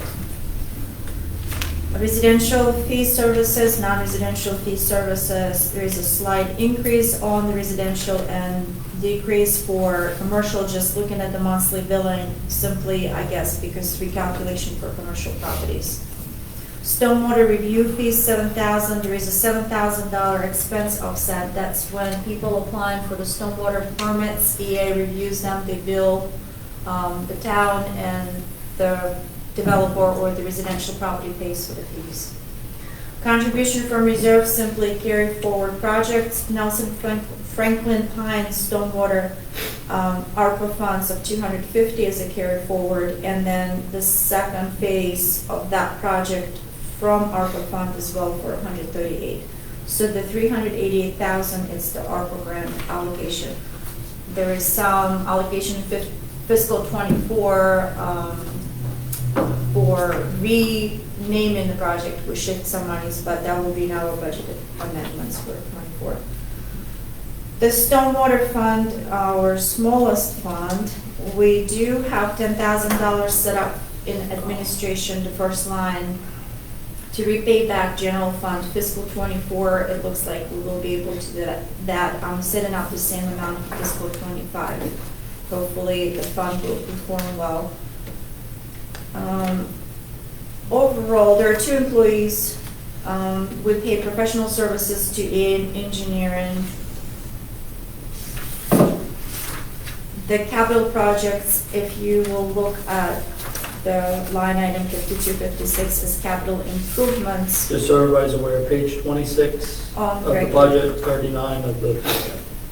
The Hudson Branch stream restoration, the 55,000 is just the design phase. Nelson Franklin, that's existing projects as a carry forward. And then the two new potential grants that we would apply for 30,000 and 75,000 will be allocated to watershed management plan and then wetland offline design. But they're dependent on the grants. I like that contingency.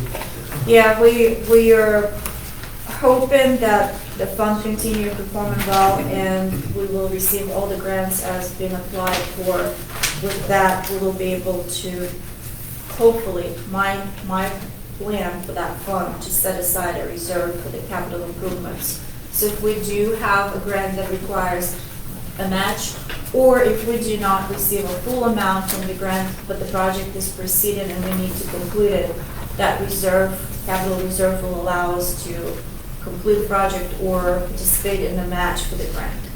So the contingency right now is set up at 53. If all remains, I think going into fiscal 25, I probably will bring for your review and attention a policy that we would set up a capital reserve, even if it's a small amount going forward.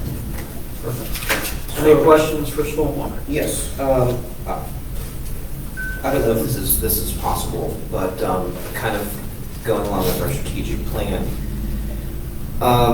Is there a way, and I wasn't in the room with the utility, I wasn't one of the two council members, is there a way to kind of put in the stormwater fund, or the stormwater utility, something similar to like our facade grant, that residents who want to do their own stormwater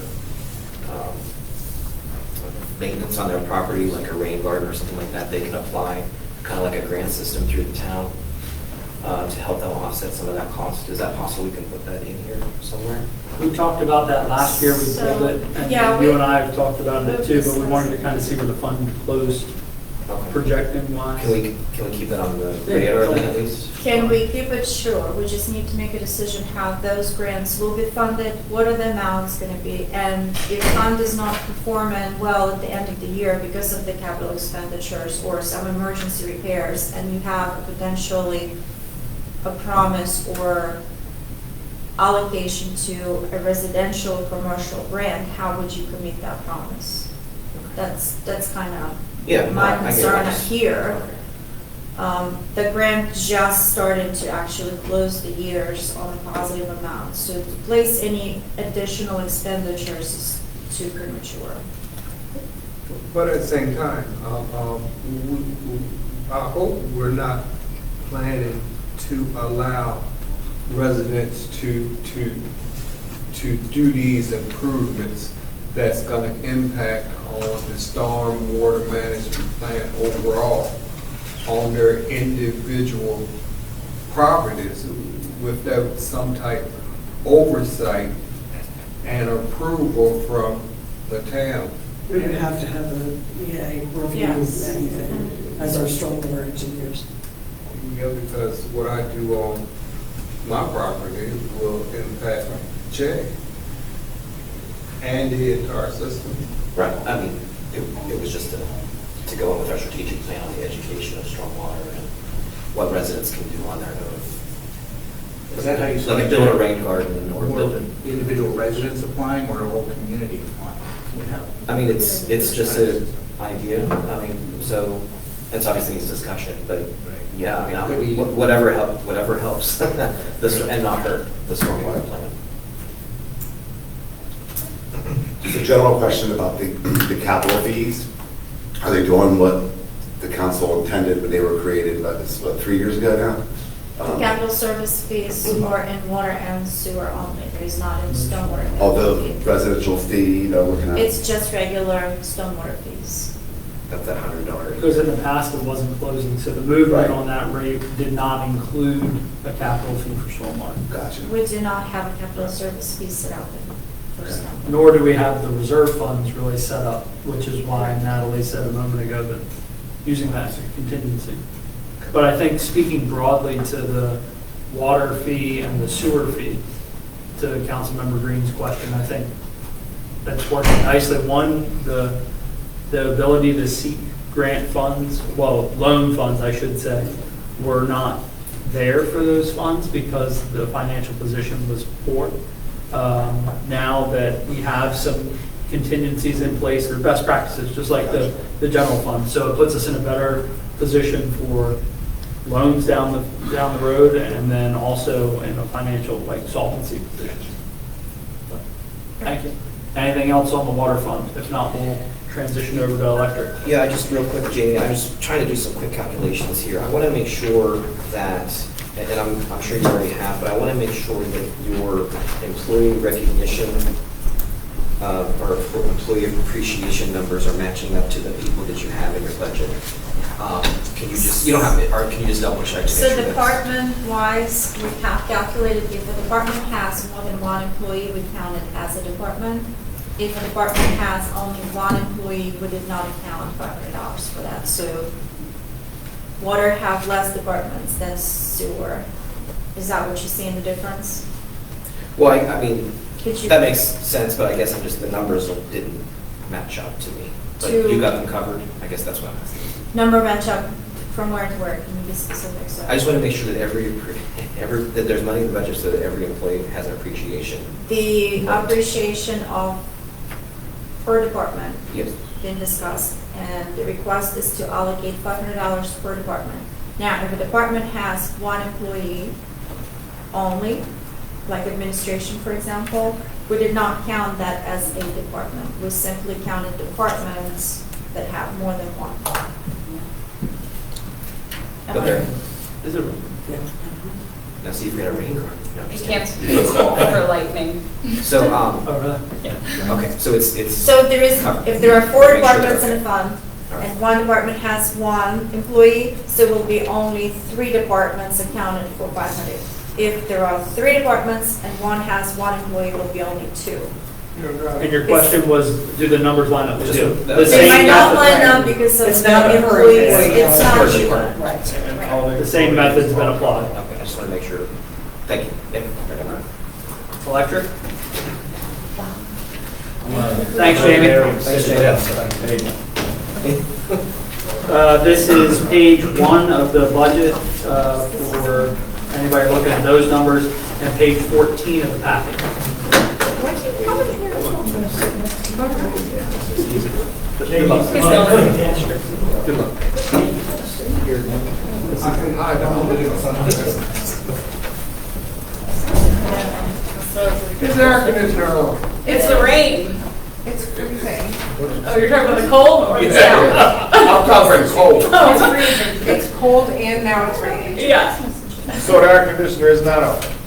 it might be. It might be. I'm just hungry. Something's blowing on there. Yeah.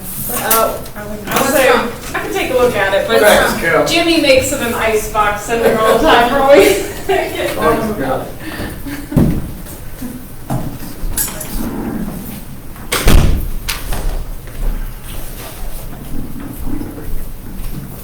I guess so, exactly right. It is section 71 and school. No. I'm gonna go 72, 73. What's room temperature, 74? Did 73, but left it on cold, should have just shut off. Is that great? Motion to adjourn? Tee off, Tim.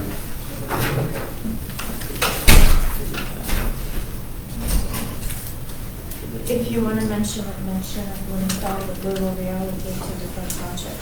If this is the same thing, but mine is going to be 2. I was about to sing, but I forgot we were still. Look, I'm just trying to make this work. I'm hungry. I'm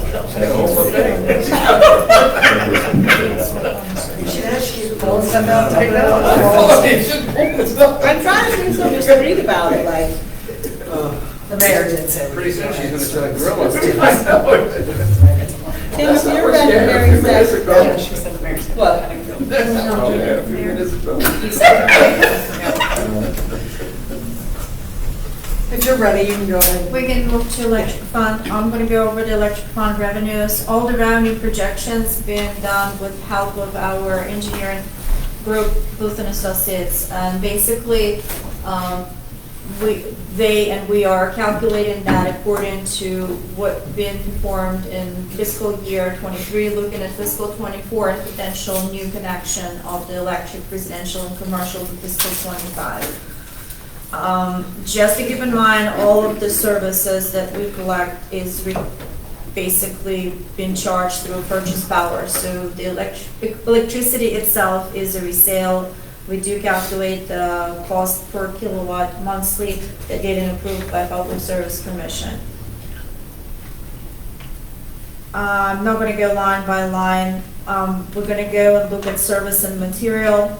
You see the large amount here basically because the new construction and installation of electric infrastructures done by electric department are reimbursed by the new developments.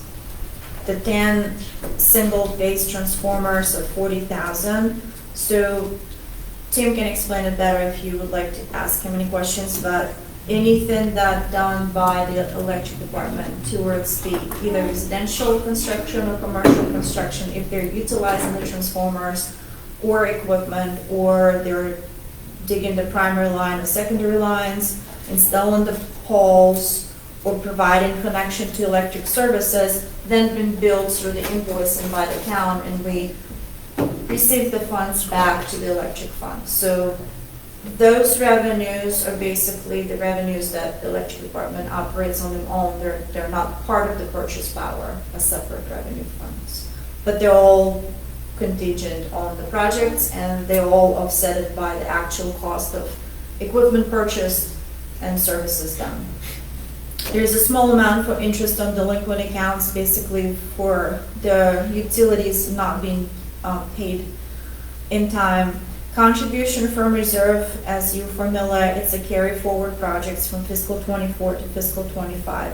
There's a purchase of 2 3-phase transformers. It's a carry forward. Alpac bucket truck of 250. Savage substation transformers for 170. Transclosure replacement, it's a carry forward. And there are 10 utility poles that are carried forward to fiscal '25 to be installed in the next year. Tell me, those developer reimbursements does include staff time? Yes, sir. It does. And there is a surcharge for vehicles and equipment as Okay. well. We have a fee chart that we go by. What is, just jumping on, what is EL services under service and material for $45,000? Electric connection services, just electric services. Tim, the utility poles, even up, I mean, not going that far back, used to be $1,000 each, didn't they? Yeah, they're no longer that cost. I just saw the unit price and I was like, man, I recall just a couple fiscal years ago, those things were $1,000 each. No, I mean, like transformers, for example, you know, a 167 normally is about 4,800. That same transformer's 18,000 now. Wow, thank you. You will see the bond loan precedes. That is for the net metering project for the electric that we are going into the approval right now in the April and May. The whole amount is placed on the fiscal '25 because we simply probably will not start that project till later on in fiscal '25. We might go for some bidding and design in fiscal '24. That will carry additional cost in the project financing itself. So you will see later on, there's an increase on the bond principal and interest. There will be 2 interest payments and 1 principal payment in fiscal '25. If there are no questions for electric fund revenues, we can go to electric administration. Go ahead. Personnel costs, is very consistent with what we discussed in prior. So to bring it back again, the employee recognition, there are 2 departments here accounted for, even though we have 3 departments in the electric, but administration carries only 1 employee.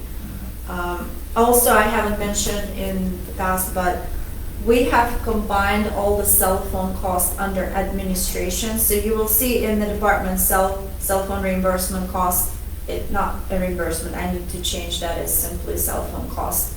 There's no longer reimbursement in place. The way our new provider for town phones are billing us are basically per fund, so it's very difficult to separate it by departments. We decided just to place it under admin, as well as all the travel time and educational costs.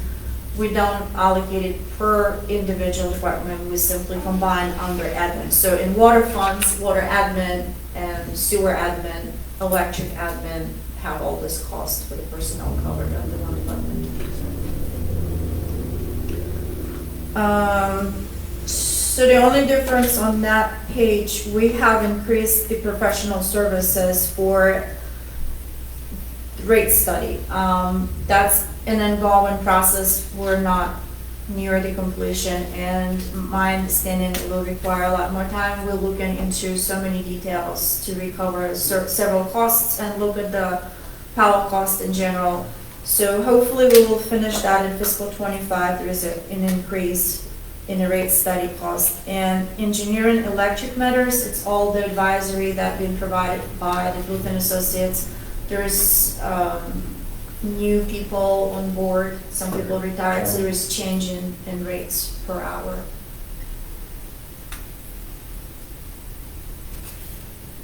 Tim can take over. There's a slight increase in travel. You want to discuss that for the meter schools? Yes, as far as travel, travel expenses are for lineman training and meter school training. All training and travel is underneath administration, so right now I have 3 linemen that are in lineman training, and I have 1 that is in meter school. And that costs, as far as travel expenses, that type of thing. And then also we have the training budget itself for the school, the modules, all the testing you gotta buy and that type of thing. Most of our linemen are in several different parts of the school. For example, one of them is in step 7, the other one's in step 3, and the other one is in step 1, just starting. And then the meter technician, he's actually in step 8. I'm sorry, step 6. There's only 6 steps in the meter school. So yeah, we do have, as he said, we have 1 that's in a 7, so he's almost done as well. So this will be our second one to fully make it through the program. So. Yeah, he's supposed to graduate in October. Okay. So I guess we're going to read the next one. Okay, we're going over to page 3. All right, I'll just start up here is the meter school line workers, Gaff and Go. Gaff and Go is what's the lineman's rodeo that's held in Doswell, Virginia. One or two of our employees go each year because we're actually asked to be judges in it. So that's included in the travel expense as far as that. And then like Natalie mentioned, the cell phones, we now went to town cell phones. Dues and publications, that was a 71% increase. That's just different things that we have to pay for as far as dues. Some of those dues are ATSSA, that's American Traffic Safety Association. That's for our flagman certification for all the town employees. That's where that goes to. And then we have Miss Utility. That's a membership. Every year we're mandated by the state of Maryland to be a member of Miss Utility. So you have to pay a membership due for that. PJM membership, that's required to be a member of PJM. And then Public Service Commission, that's a membership due. On top of that, that's $500. Employee training was a 16.23% increase. Then if you go down to line worker meter training is $10,000, MDDC utility is $200. That's a conference that's held in Ocean City. August Weinhold is actually on the Miss Utility DC Conference Board. He's a board member, so he goes to that each year. Meter training for $3,000. That's advanced meter training that is held in North Carolina annually each year. So our meter tech actually goes to that for advanced meter training, which they're also offering AMI training, which we're moving towards AMI meters. And then power plant emission certification. We're required by NDE to be certified to look at the emissions that are coming out of the stacks on the generation plant. So we have to be certified in that. And then you have power plant generation training. That's something new there that I would like to send our 2 employees to start taking training for power plants to be more advanced. And then if you go down to, I'll let you answer information technology. Those for the whole entire Okay. electric site, for the IT backups, firewalls, and the small projects for the IT. I haven't itemized them, but it's a slight increase out there. Okay. All right. As far as vehicle fuel, that's the vehicle for basically my vehicle. And then office supplies, that's actually minus 67% on that. There's So- no computer equipment Not this scheduled year. to be replaced. Correct. I guess we can bounce off the page 4. Tim, jumping back to contracted services, you had a Miss Utility line item there for $500. What was the difference between that one and the other one? For which, You had one under dues and publication, which you described. as a- One is to be part of the Miss Utility, and the other one, if we're using them, they send us a small invoice. yeah, you pay a membership, but then for each ticket, you get charged for each ticket that goes through Miss Utility. We call them that. Yeah, so. You wouldn't pay for all of it. I'm gonna call her Mrs. Utility. Would you like me to rename that in the budget? Your main service artist is there to charge you. Then I'm not humble, right? I'll always call them now. Keep going.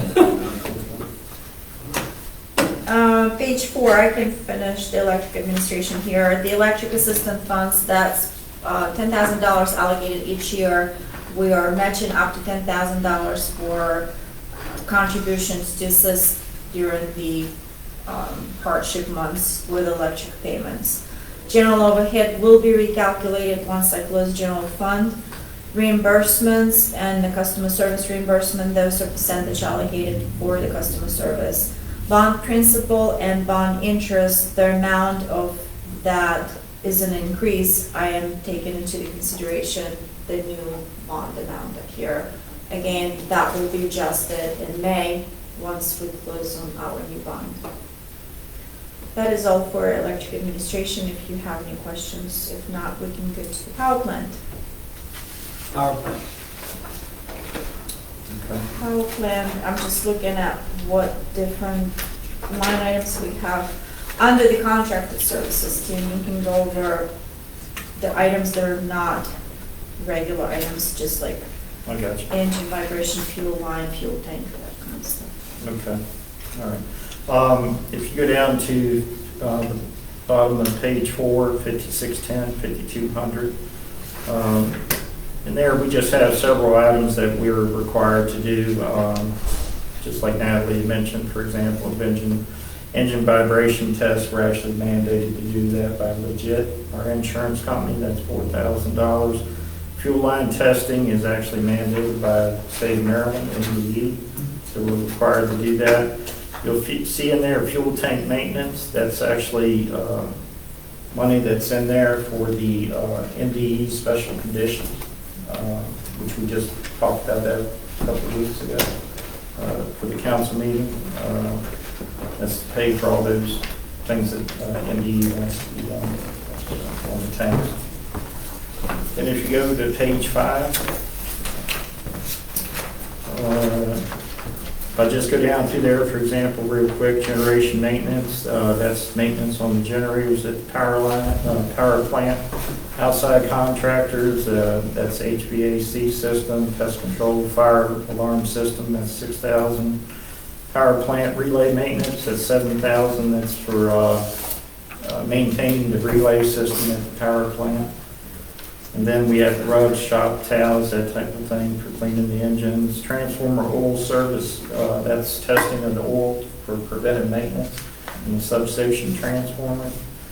And then if you go down through there, if you go down, you'll see air compressors, engines, oil coolers, that type of stuff. That's 15,000. That's basically all the parts and pieces that go into the engine, fuel filters, that type of thing.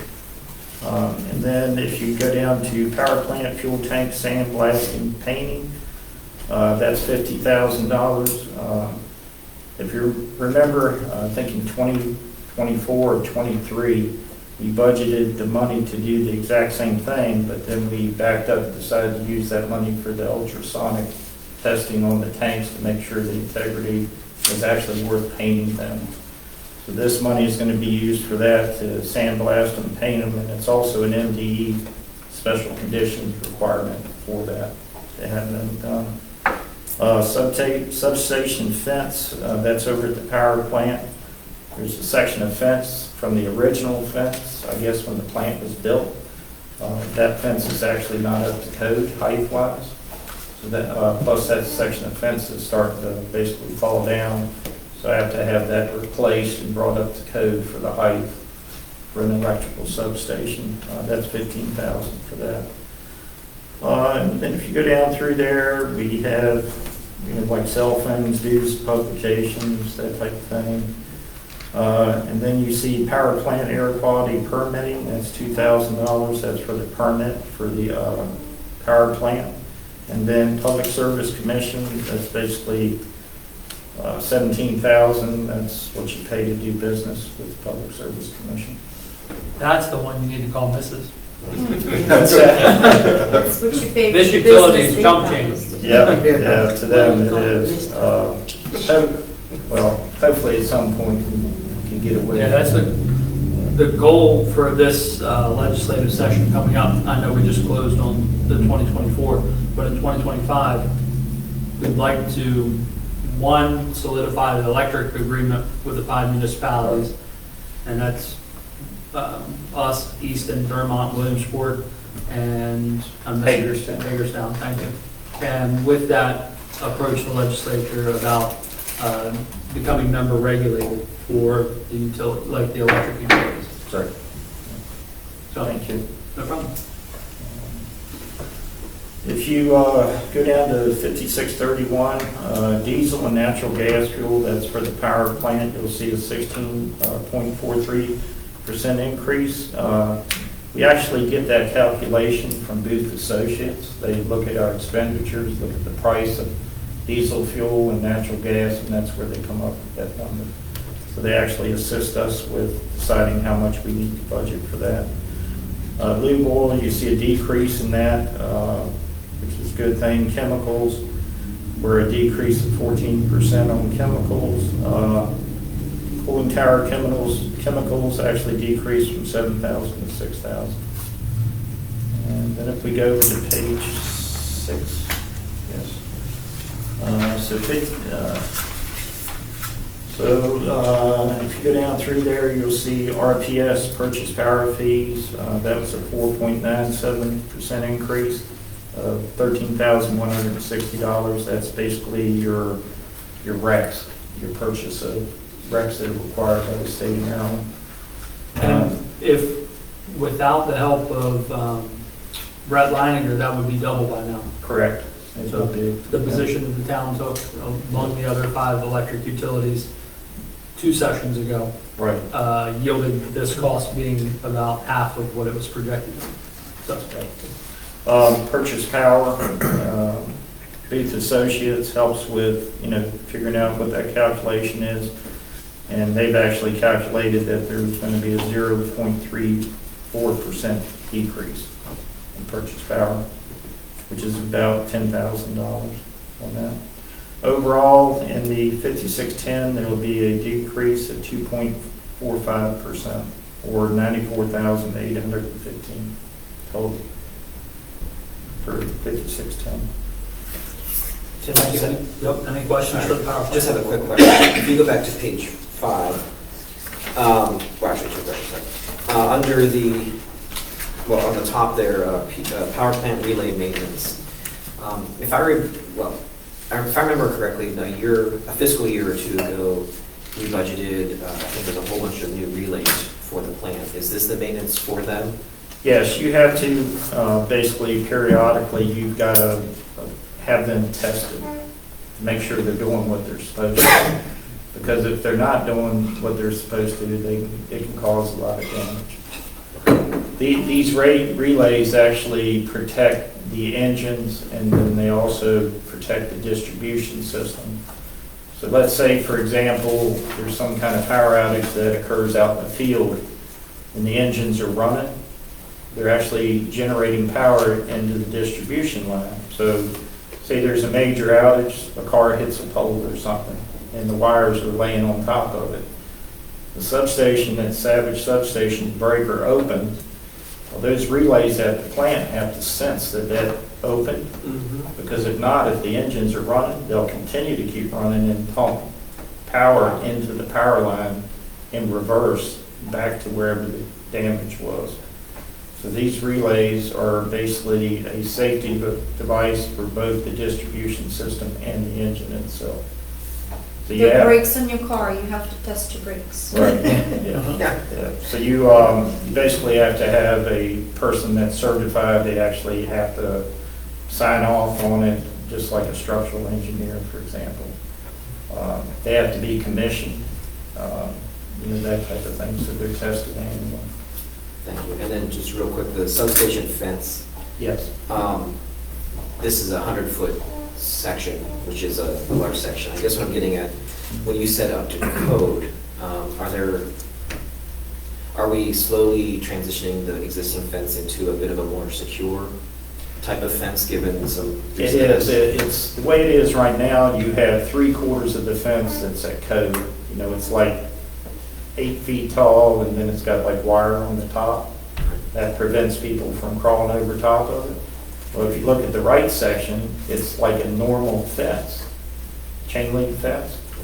It doesn't have the right height requirement, and it doesn't have the wire to prevent somebody from climbing over top of it. So this fence is actually, some of the posts are rusted off, so it's kind of like falling over. So I need to have that section actually replaced. And when I do, I'm going to bring it up to code where it's supposed to be. Thank you, Tim. Okay, thank you. Power distribution?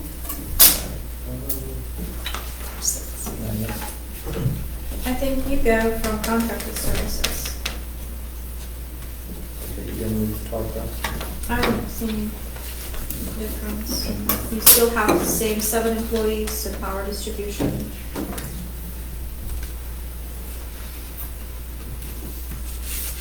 Contracted services. All right, I'll pick up at bottom of page 6, 5620, 5200, contract to services. I'll talk about ADP processing. That's basically payroll, ChargePoint EV station. That's over there at Congress Street parking lot. That's a charging station.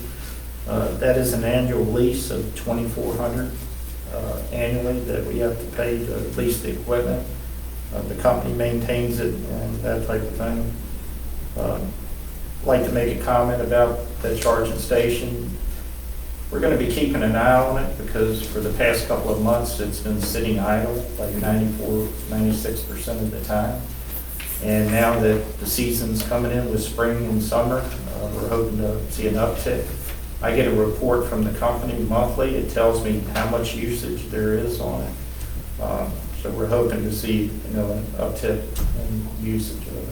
Okay. How long have we had that? It's been in operation a year.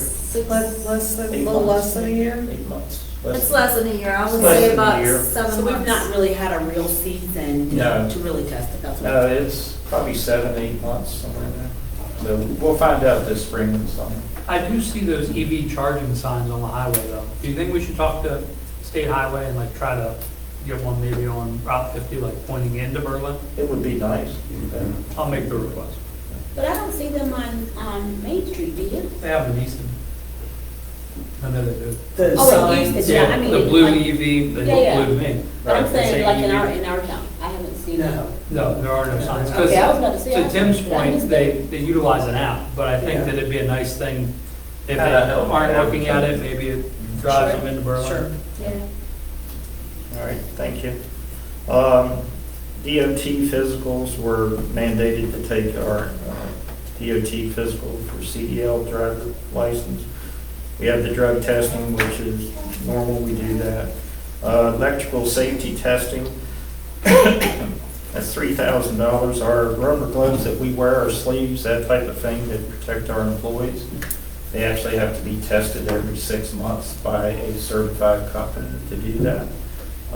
So we're required for that portion. Fire protection services, that's the, where they come in and test our fire alarm at 113 Schoolfield Street. Landfill charges, that is when we carry stuff out to landfill and that type of stuff and have to dispose of it out there. Meter calibration, that we're actually required by the Public Service Commission to have our meter, that we test our meters that go in, that actually has to be certified every year. So there's a person that comes in and does that. And they're actually an employee of the Public Service Commission. So they come in and check your meters, that type of thing. NextGrid Wi-Fi AMI meters, that's actually the annual fee for them to host it. We have about 96 to 100 meters downtown, in the downtown area, that are AMI. We've had that system 5 years, I guess, 6 years, somewhere, 5, 6 years. So that's what that's for. And then pest control, that's where they come in and just do the spraying and that type of stuff at our shop building down there. All right, we're gonna go to page 7.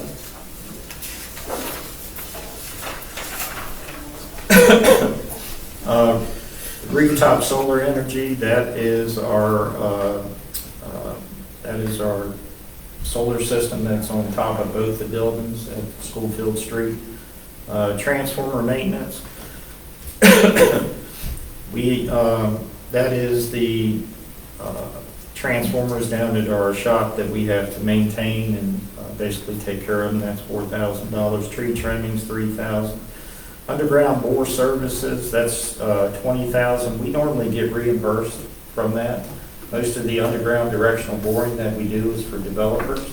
So we get reimbursed for that cost from the developer. And I'll skip uniform. Crane rental, that's $3,000. Most of that is also reimbursed from developers. Some of the transformers, we need a larger vehicle than what we have to lift it because of weight. Small tool rentals, $1,000. May I ask this question, Tim? I'm sorry to cut you off. No When problem. you say these items are reimbursed from the developer, is this a part of the impact fees or separate? No, It's this is, separate. this is invoicing directly for. Those services items that I provided. discussed on the services and materials Yeah. from the revenue funds that come in, that's what they are. Got it. For example, Westview Development, the new townhouse development going in on Ocean City Boulevard, we have to install primary street lights, secondary services, the transformers, all the material goes with us. They have to reimburse us for all that material, all the labor, vehicle expenses. And actually, the Public Service Commission, they were just here last year, the year prior. They actually come in and look at the invoices that I create to make sure I'm doing what I'm supposed to. And I'm not overcharging the customer, the developer. They actually look at that, make sure it's being done properly. Thank you. Okay, you're welcome. You paid them. What's that? I know, I paid. I'm gonna move down to. Tim, before you move, the AMI meter system, that's just for downtown? That's just for the downtown area. Mhm. Yeah, that's been around at least 6 years, I think, 6, 7 years. And you say it's about 100 meters? Yes, it's a hosting fee that you pay. The way it works is, for example, Michelle can actually download all the readings within, I don't know, 5 minutes maybe? It takes about 5 minutes. She can do it remotely right from her office. All that has to be handled and maintained through the company that provides that. They host it on the cloud, they host it on their server. Is this the same way that we get the town Wi-Fi? That, It is yes, correct, the downtown. downtown free Wi-Fi is included in that, but then that hopefully will be rolled into the new That's correct. projects. When it's completed, that should be combined and be Right. part of it.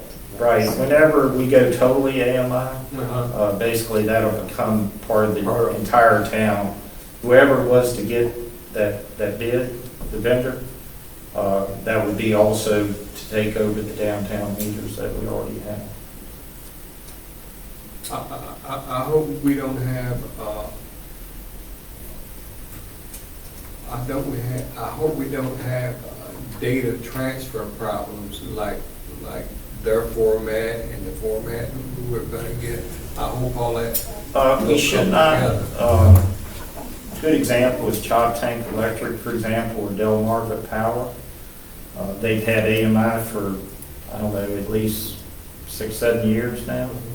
And I don't know of any major issues that they're having as far as the AMI electric system. And there's several towns that don't mesh like water meters with electric. They have separate type systems. I'm not sure how Jamie's AMI system is going to work. I really haven't heard the details on it too much. But like electric meters, they actually hop to each other. They'll, like the meter over there on that wall across the street, it may talk to the meter over here to get from there to there and then from there back to the main tower. So they hop from one to the other. And the electric meters are really well advanced now. They actually can tell you the temperature of the meter itself.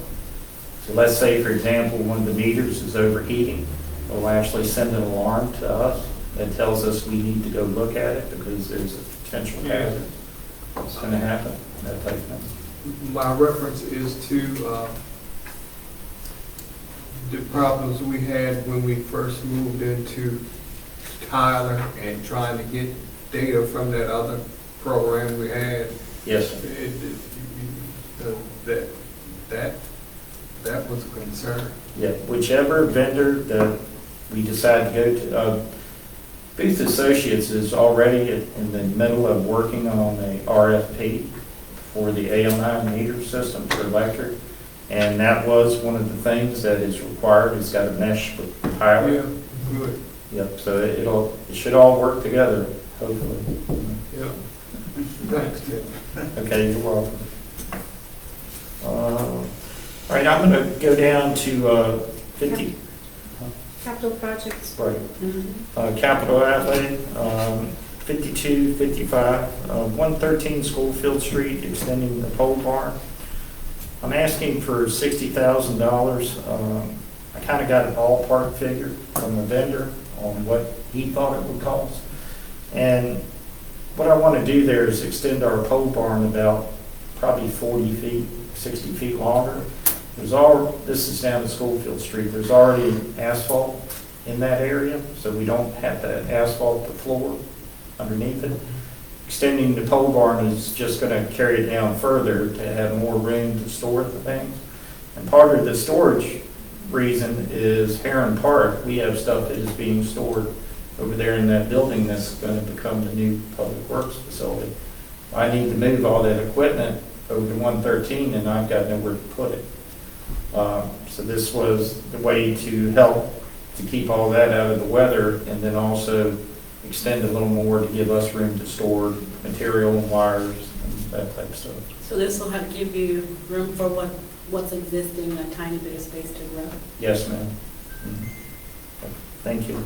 And then the 2 to 3 phase transformers, most of that is reimbursed by the developer on commercial services. Most three-phase transformers are based for commercial, not residential. And a good example is IG Burt Chevrolet, the transformer that I just ordered for them. For the EV charging station, that was $40,000 for one transformer. So we do about 2 or 3 of those per year. And then the Altech AT41N bucket truck, that was actually budgeted, is that 24. That truck was 2 years out to be delivered, so we had to carry that over into this budget. So we're probably still looking at another year and a half that we're waiting on that truck. Then AMI meter system, that's $1 million. That's going to be funded by grant and bonding, which Natalie talked. Bonding, no grant. The grant bonding. Okay, that's going to be bonding total. And we're actually, as far as AMI, the electric department's going to install all the meters. We're not going to need a contractor to do that. We can do that in-house. So that's for the purchase of the meters and that type of thing. DPL North Main Street underground primary transmission. With the development of Wawa going in on the north end of town, the way the system is set up right now, it goes overhead, underground, and it comes back up overhead, crosses North Main Street, and then goes up the right side all the way over Route 50. Where it goes under DPL's transmission line, I want to basically take that from running parallel and go directly underneath, and then come up the other side on the right side. And I want to upgrade that underground cable to help for the capacity of Wawa being built, and whatever potentially may be built out there on the north end of 818. Is that, Derek, I ask, is that reimbursable by the Yes. developer? That part there? Yeah. No. You say yes. Huh? Didn't you say yes? No. Not the underground. Yeah, not on the that underground. portion. Half of the 50,000? That one's fine. Because it's not all, part of it's a resiliency thing too. You don't want the overhead cable crossing the street. It's Exactly. underground and Right, putting it that's all on one our side. And that's ultimate- right. But the transformer is, the Right, $40,000 that's transformer is, Yeah, like Wawa, for example, that transformer is probably going to be 40, 50 grand. And that's reimbursed? That's reimbursed. Never mind, I was thinking of Route 346, I see. Right. Okay. Yep, Okay. sorry. All right, and what she just mentioned, Route 346 extended the utility pole line. That's going down 346 heading, I guess that'd be considered south? Is that south or? It would be west. West, that'd be west. Basically going out past Westview Development, heading out of town, out to Route 50. That's extending, basically we end right there at Westview, so we would be extending that pole line heading on out of town for future development, if that was to ever be developed, which would be reimbursed by the developer, basically. And then Schoolfield Street substation fence. I looked at that 2 ways. That's the fence that goes around our entire facility at Schoolfield Street. I looked at having a vinyl fence installed for several reasons. One is aesthetics, to basically make it look a little better than it does. And then also was safety reasons as far as, I'm sure you guys are aware in the past couple of years of people shooting at substations, the transformers themselves and that type of thing. Well, this fence would help. You wouldn't be able to see them basically, so you wouldn't really see what you're shooting at from ground level. And then I looked at the price of it. It was about $40,000 for a vinyl fence all the way around it. So then I talked to him about putting those little slats in between the fence itself. Yeah, the 2 feet. Right, which would be, you know what I'm talking about? Vinyl Yeah, like they have in slats. high school. Games and- Right, which was Say it louder about, for the people in the back. I don't think I heard you. But at a utility plant, they don't have to be beautiful. right. What's that? but that's in a neighborhood. Yeah, that's, I hear you. It's in a neighborhood, and, you know, I like to spruce it up a little bit, Yeah. make it look presentable. So anyway, the vinyl fence was very expensive. So then I looked at the other route of putting these slats in there, which they said they could do it. So they gave me a ballpark figure of around 16,000. That way you would be able to see the transformers if somebody wanted to damage something. And they could do the gate and everything and make it look really nice. So the difference in price would be $15,000? Well, the slats are 16,000 and vinyl fence was about 40,000. It's about 24. That's what I'm 24,000. Well, I'm not with it's all. I think it's cute. I think it's cute for 16. Yeah. And Or could be. then another thing I got, Percentages earlier. That would be fire. also I got to thinking about the wind issue in this area. We get a lot of strong winds and those vinyl fences are solid fences and over the years the wind will start pushing them. Yeah. So it made sense to go with the slats. What about a landscape option? Yeah. Tall growing trees that would What's that? Shrubbery or something. Tall growing trees. that I'd would love to do that. I'm sure Jimmy and Cody would love. would like But to do that. those trees are expensive. It might be a lower cost option. I mean, Yeah. if you're buying a little, because right now, like I was just looking at them for my own property. Yeah. And if you're buying them at a decent size, Yeah. $16,000. And also, Yeah. when you talk about buying trees and shrubbery, our fence is 8 feet tall. Right. So you would have to buy trees that grow together where you can't see through. And they've it. got to already be at least 4 to 5 feet and grow Right. rapidly. So to it be would get effective. very expensive to do that. Anything we can do to spruce it up, like you said, I think would be in our best interest. Yes. And the best interest of that neighborhood. But we put the slats on there and then have the beautification committee come and put a couple perennials around it. It might make it pretty. I like that is that you take the trees from Heron Park. Oh, yeah, I know. Oh, there's trees over there that you can transplant? I mean, if there were. I like it. Okay. Now, if you're okay with it, I'd like to do the slats and then maybe plant some trees What down about there. the back trees? At least in the front. Yeah, the front side, that'd Yeah. be really- Well, they're about, Exactly, same story, right? At least the street view. Yeah. I Okay. think they're already all spoken for anyway. The next request there is underground primary. That's basically the primary that is installed in subdivisions, that type of thing, and that's developer reimbursement, that's $95,000. Underground secondary, that's also the secondary services that run from transformers, hand boxes to the homes, that's also reimbursed by developers. This is a project here that I've been trying to get done for about 4 years. Out back here at the parking lot, we get a lot of calls about how dark the parking lot is out back here. I've been wanting to install a Victorian streetlight like we have out front in the middle of the parking lot. It's got 2 heads on it that would actually light the parking lot up and it would look very nice. There's already a Victorian light at the end of the parking lot out by Pitt Street. And this would be identical to that pole, but it would have 2 heads on it.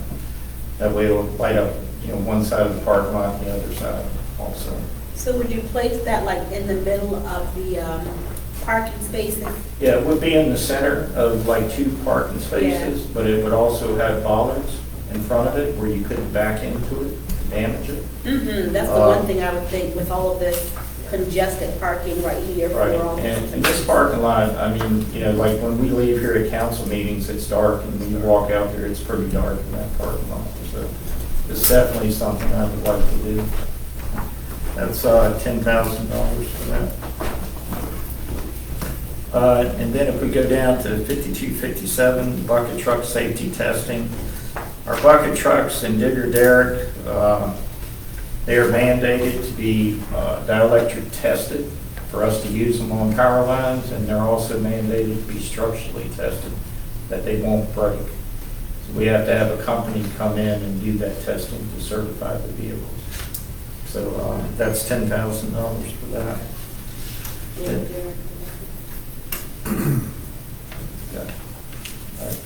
If you go to page 8, and I'm just going to go down here. As far as employee training and non-capital equipment, You're going to see let's go to 5650 non-capital equipment. That's an increase of about $4,000. Most non-capital equipment, that is electric meters and transformers that cost less than $5,000. So we have to purchase, those, and then most of them are reimbursed by the developer. They go out in the field, maybe 2 or 3 a year, and we have failed to where the town has to eat the cost of replacing the transformer. And then if you go down to transformer development reimbursement, that's $40,000. That's the transformers that go in residential neighborhoods and that type of thing. Supplies and operations, 2024 budget. We spent about 23-24 budget, 87,000. We had budgeted 45,000. I'd like to increase that and make it 100,000. So that's 122.22% increase. What comes out of supplies and operations is basically all the parts and pieces that go in transformers, utility poles, things like that. That's where a lot of our expense goes to, is out of that line item. When you go to build a power line or underground distribution system. So then if you go down to safety gear, which is 5740, safety gear supplies, that's about 8,000. That covers our fire retardant uniforms that we wear, our shoes, safety glasses, hard hats, gloves, that type of thing. So overall for power distribution, it's a 16.63% increase, which is $441,730. Okay, any questions for Tim regarding I that? just have a comment.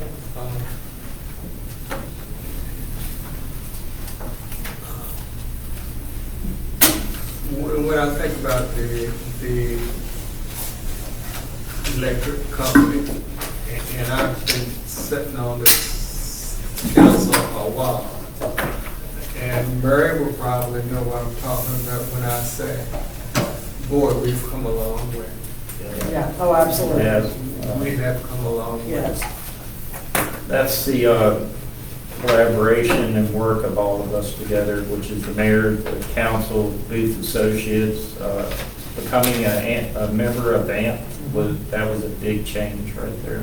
But I also attribute it to your knowledge and leadership, Tim. Yes, thank you. We've come a long way. And being proactive goes a long way. Yeah. A lot of these things that you see are like proactive maintenance. Some of it may be required, but a lot of it's just proactive stance on how we operate. So Some of you may have been here long enough to remember, and I used to hear stories prior to 2010 that the power used to go out in Berlin daily.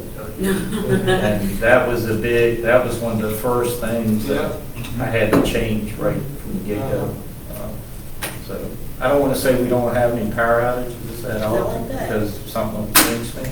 But it really has, it's changed a lot. Yeah, we've come a long way, Ted. And we have some really good employees, and, with them being specially trained and certified, they know what they're doing. I don't have to worry about that. Thank you. Thank you. Well, we've got a few extra minutes. I do want to see if we can circle back on an item that we talked about, a couple meetings ago, and that was employee retention. Kelsey, I don't know if you're able to talk a little bit about that as far as with the healthcare costs coming in a little lower. We had asked if there was some extra funds to be able to take a look at some of the retention efforts that were identified. Is there an appetite by this body to want to explore that again? And if so, we can try and get some numbers together for our next meeting. I'm not sure. Are you talking about The stuff that's already prepared. I had asked Mary if we could have a moment just at the end. The retention items, we talked about this in the staff level meetings as well, that there was some extra funding with the healthcare costs and workers' comp to have that discussion about potentially chiseling away at some of the retention efforts that you had presented earlier. Yeah, I mean, are you talking like longevity? Yeah. COLA? Correct, there you are. Okay. Thank you. Okay, I'm sorry, I was like, I'm not It's sure. later, I'm sorry Yeah, about yeah, that. yeah. Structured potential, longevity, there we are. Is there an appetite by this group to want to explore that further with Kelsey's previous projection? It would be helpful for us because I'm trying to polish as much as possible all the funds so I can recalculate the small amounts in between and get as much ready for the introduction as possible. That's what we're trying to get a sense of. So if there's an appetite for, Maybe we can, I know Kelsey did run some numbers at one point, but she was kind of just making a wild guess at what we might do. Do you have a sense of how you would want to how you would want to proceed, what you would sort of? I think that what we would do is revisit Kelsey's previous projections, but I'm trying to get a sense of, is there an appetite to want to explore that, or do we want to hold off? If you're gonna refer back to anything, like at a later date, it looks like I presented some longevity options at the February 26th council meeting. So that's when I did the staff report with the, probably more confusing than it needed to be, little spreadsheet here, but there were some options that I put out, but I'm not really sure what you're.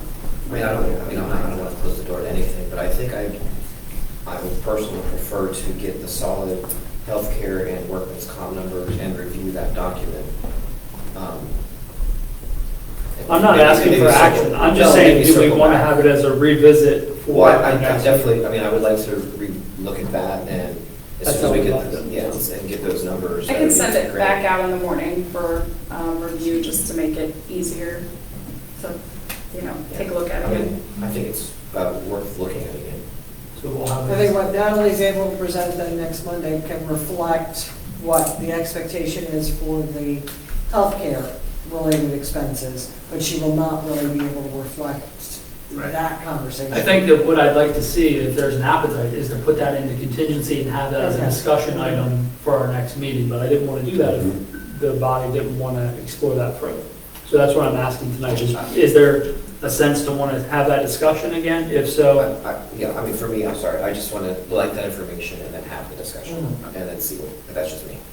And this staff report also included going from a 2% COLA, 3% COLA, and a 4% COLA. So if you wanted to take a look at that, that'll also be in the staff report. Now, these were estimates based on, where we stood with employees at the time. I hadn't really had a chance to talk about steps that were going to take place for the electric department or water based on licensing and stuff like that. So these were rough numbers based on the budget when we were discussing it back in February. So just want to point that out too, that they may have changed slightly, but that's ballpark. Right, I think there's an appetite, I would agree. I remember the chief saying last, I guess it was general fund budget session, where, he threw in the longevity at the end, and I think that's, part of what we've been trying to address. So I would be interested in discussing it again. I think what we have next on our agenda is important conversation as well. And it's certainly related, in a way, and it's talk about dollars, So, but I'm always, I can't remember February 26th as far as the dollar amount. I know what the COLA is. Yeah. The COLA went up about 60, a little less than $60,000, like 58,000, to go from a 2 to a 3. And then, I'll send it out in the morning with the, there's so many options as far as what I sent out for longevity. So I'm not going to run through them all right now, but anywhere from $26,000 all the way up to $120,000, depending on what you guys wanted to do. So I'll send those out again in the morning for consideration. and the way that we had left it was, we wanted to see where the healthcare numbers came in at, and then we were going to have that discussion again. So that's why I'm asking. Yeah, no, good. All right, so it sounds like the group is okay with that. All right, sounds So good. if it's possible, if Kelsey's sending this through via email for you to look at the numbers, I don't know if we can have a feedback on that or not It would violate necessarily. the open meetings. I understand. I just don't want to go into introduction with worse than not. I think we'll have to clean up, like, get our numbers solid where they are, and then put it in contingency for the time being, and then have that discussion about really appropriating it, I guess, during the budget adoption, correct? Introduction. Well, Well, she's gonna- introduction will be If I'm bringing Introduction pretty will much the next the meeting. same 13. reports on introduction, Oh, okay. then So we're you doing can fine. discuss and give me clearer direction on introduction, then I can change it for the budget adoption. Okay, so Kate, can we add a discussion item for the next meeting in April? 22nd, right? Kelsey, would you be able to condense that spreadsheet you did? If you give me some direction, sure. I mean, what I had in here was going off of either $100 per year of service for people with over 10 years, over 20 years, $50 per year of service for people over 10 years, 20 years. Then I also had steps based on years of service. You know, I don't know what direction you're looking to go, but there were several There's a lot options. going on in that. Yeah, I know. it is a lot. I know, but I wanted to put it all out there for consideration. I don't want to assume you guys are feeling one way or another and only limit you to, but I can do my best to make it more understanding. I don't know. Yeah. Let's take a look at it together, and then we'll go from there. I mean, I don't have to list out costs for FICA, state retirement, LEOPS, stuff like that. I can just give you this dollar amount would do this dollar amount would do this. There you go. How's that? Okay. Much easier. Yeah. I can- But also resend your February 26th Yes. as is, and then we'll consolidate from there. All right. And then I think that's it, and then next we'll call the fire company. So agenda item number 5 is a discussion with the Berlin Fire Company EMS, regarding the contract. We can bring some extra chairs up too, so that you guys, you don't want to come hang out? We're here, Steve. Okay, all right. Good evening. Good evening. Thanks for joining us. We appreciate it. Gaskell or Mr. Moore, who wants to kind of highlight the changes to this year's contract? I'm going to let President Fitzgerald do that, Okay. Mr. Mayor. Go ahead, thank you. So the fire company, what I have in front of me. So the only changes to the contract per the cover letter from February 1st, we changed the dates, all the dates to reflect the current fiscal year. We changed the sentence about the capital expenditures to say that we will continue to report those fund balances separately, so you see where our operating and our capital is. The amount funded, last year we had the American Rescue Funds, we removed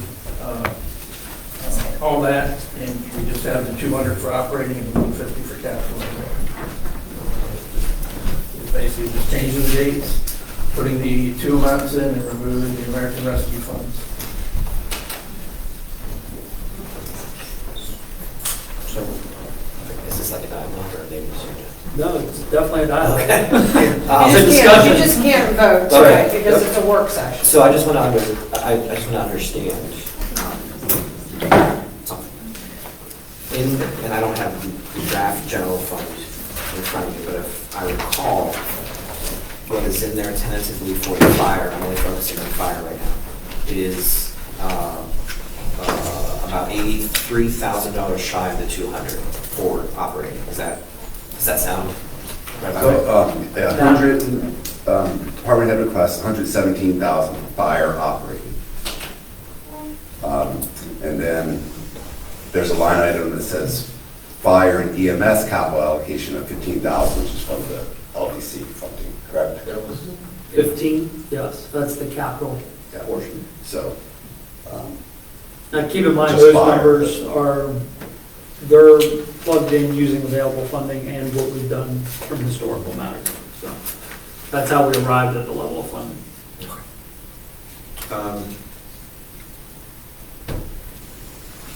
Is there any other discussion? I don't want to be the only one talking. I do believe that if we can at least get up to 200 for the operating for fire, I think that is a good goal to get to. I agree with that. I think that what we have here is,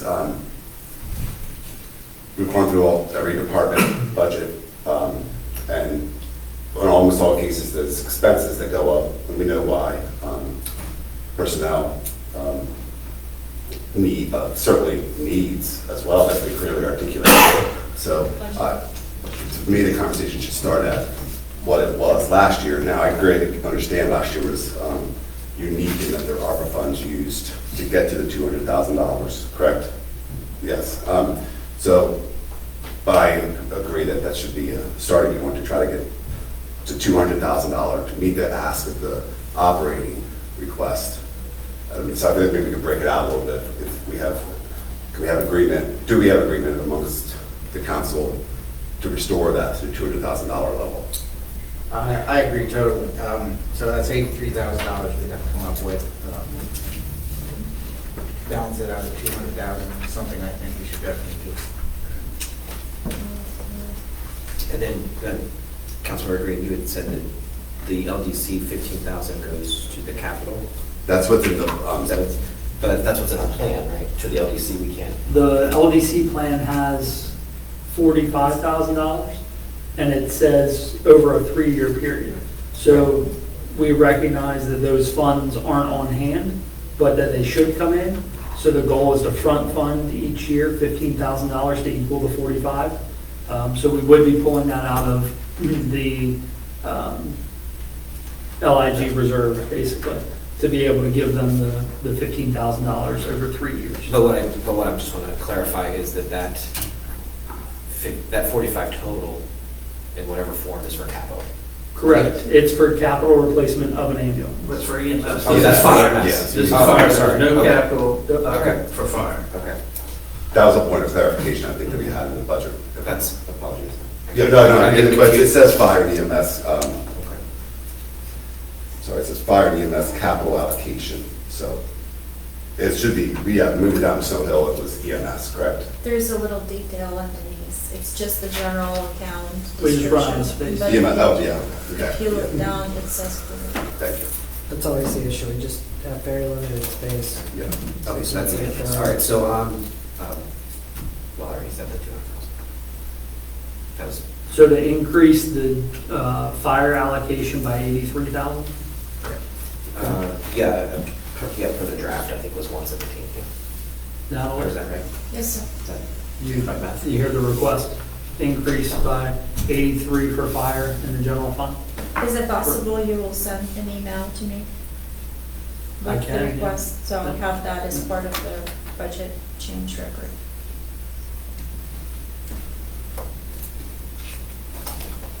All right. And then, let's see, any other conversation about fire? What are we doing about the 115 capital? I personally would like to see where the healthcare numbers, revised healthcare numbers come in. I think that's an important piece of the puzzle. And the workers' comp. Yeah. Because that's going to have a huge impact on the budget. Yeah, you mean by general fund? Yes. By, Keep in mind that 250 is not all Right. in the general fund, which is where this allocation would come from. So yeah, keep that in mind when we're moving forward. same with workers' comp. Correct. Not all in one spot.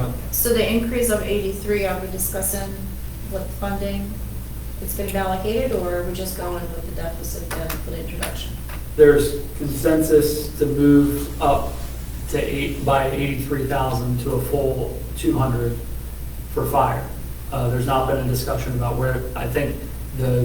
Health insurance. I think the goal is health insurance. That's Yeah, right. where you. I think we can't have a real discussion Until we get the actual numbers. until we get the health insurance number. Well, we know it's going to Yeah, approach 200,000. yeah, but it's, Oh, we don't that's know not what. in the general Right, fund. we don't know.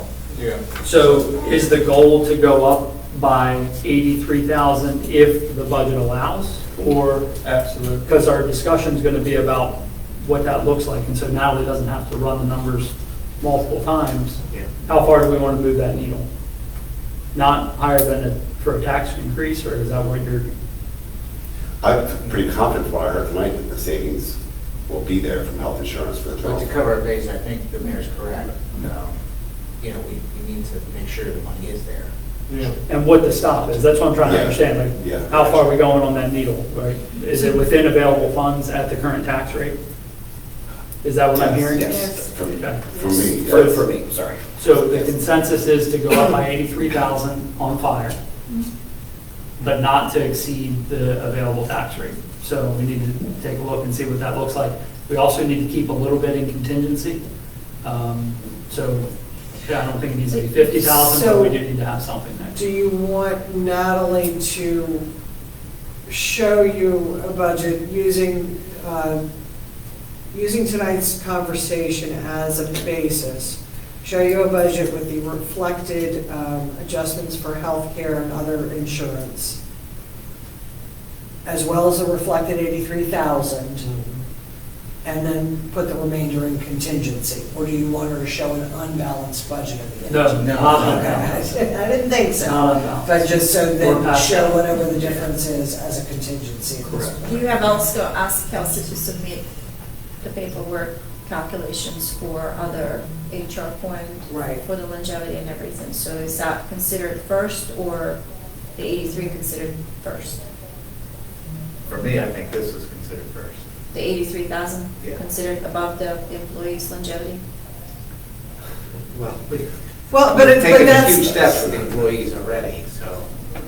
But I think it's up there. Natalie needs the numbers to be But able I to. need to know the priority order so I can prepare.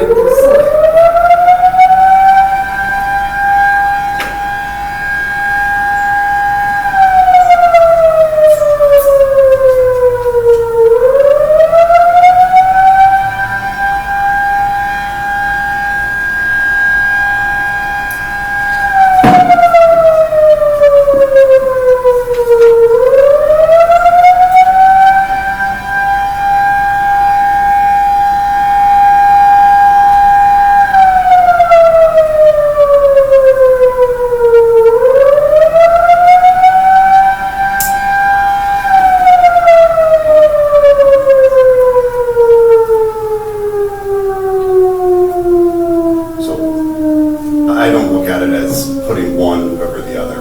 I don't think that, I have to say, I'm not sure that that's fair to say, but I think we are doing our best for the employees to address some issues that have taken place up here over many years. So I know, I do believe longevity is something that we have not addressed yet.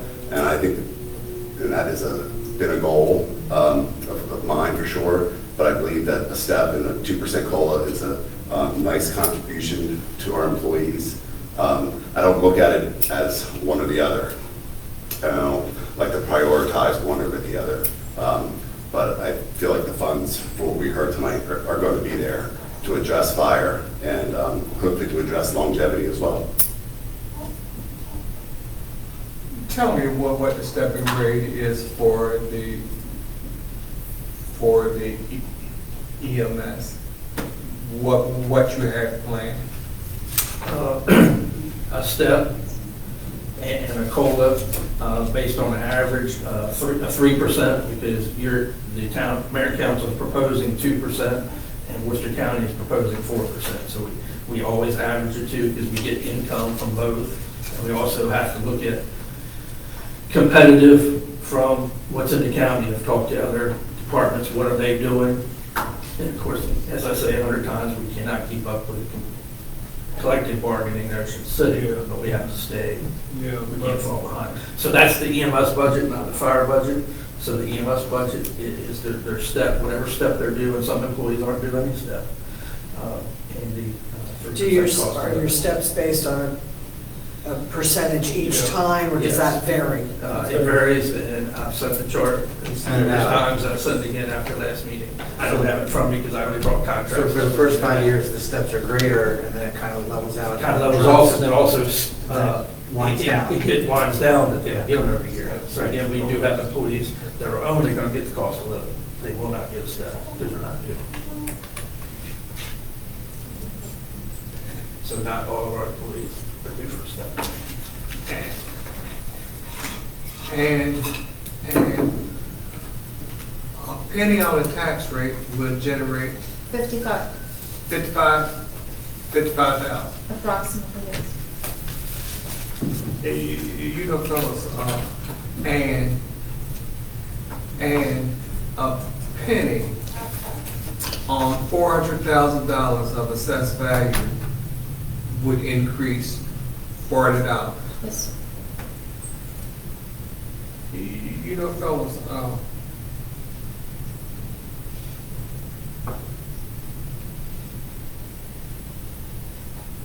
may not be this year, but we need to be developing some type strategy to address this needed increase in our tax rate. Now, I'm not a tax guy, and God knows I'm not, but the need is gonna present itself. Didn't I see in the news where some towns' tax rate was gonna increase 47% or something like that? We do not want to get the town of Berlin in that type situation. And as unpopular as it is, this is something that we're going to have to discuss, not only with us, but with the public in general. Because if we keep putting it off, it's going to come to bite us just as hard as it is biting Smyrna right now. And I think that is, Steve used the word earlier. It's probably a great one. It was terrible. I forgot what It's a word was. Our wordsmith. But this is something we really gonna have to discuss and talk about.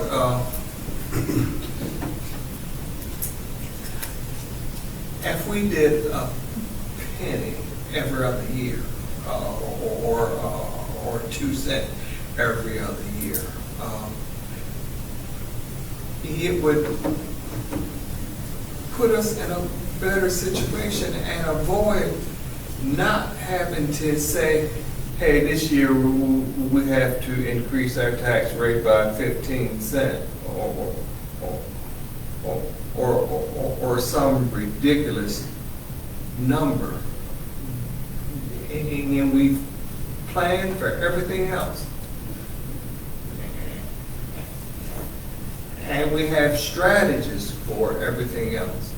We need to be looking at this tax rate. Well, just to be clear, in the very early part of the budget, the recommendation from the finance director was to go up a penny. And do you still stand by that? Absolutely. And you have discussed several years ago, and you promised yourself, not to me, that you need to have an incremental tax increase, Yes, we not do. to sit in that chair like we did for 12 years, no increase, and then was huge jump, and then we went a penny, and then we stopped. And now we're reverting back to the history where next year will be more difficult because reassessments and so forth. But we're looking at it every single year and the same conversation. I understand that it's really difficult to pass it on to citizens, but general fund operates, most of it operates on the real estate tax. There is no change in revenues coming extra. And to support all the requests, that's where it comes in place. You have to fund them. We're very limited in the options that we have for revenue sources. But the same as anywhere else, our costs keep going up. But it's not like we can, one way or the other, someone is going to have to pay for the revenue.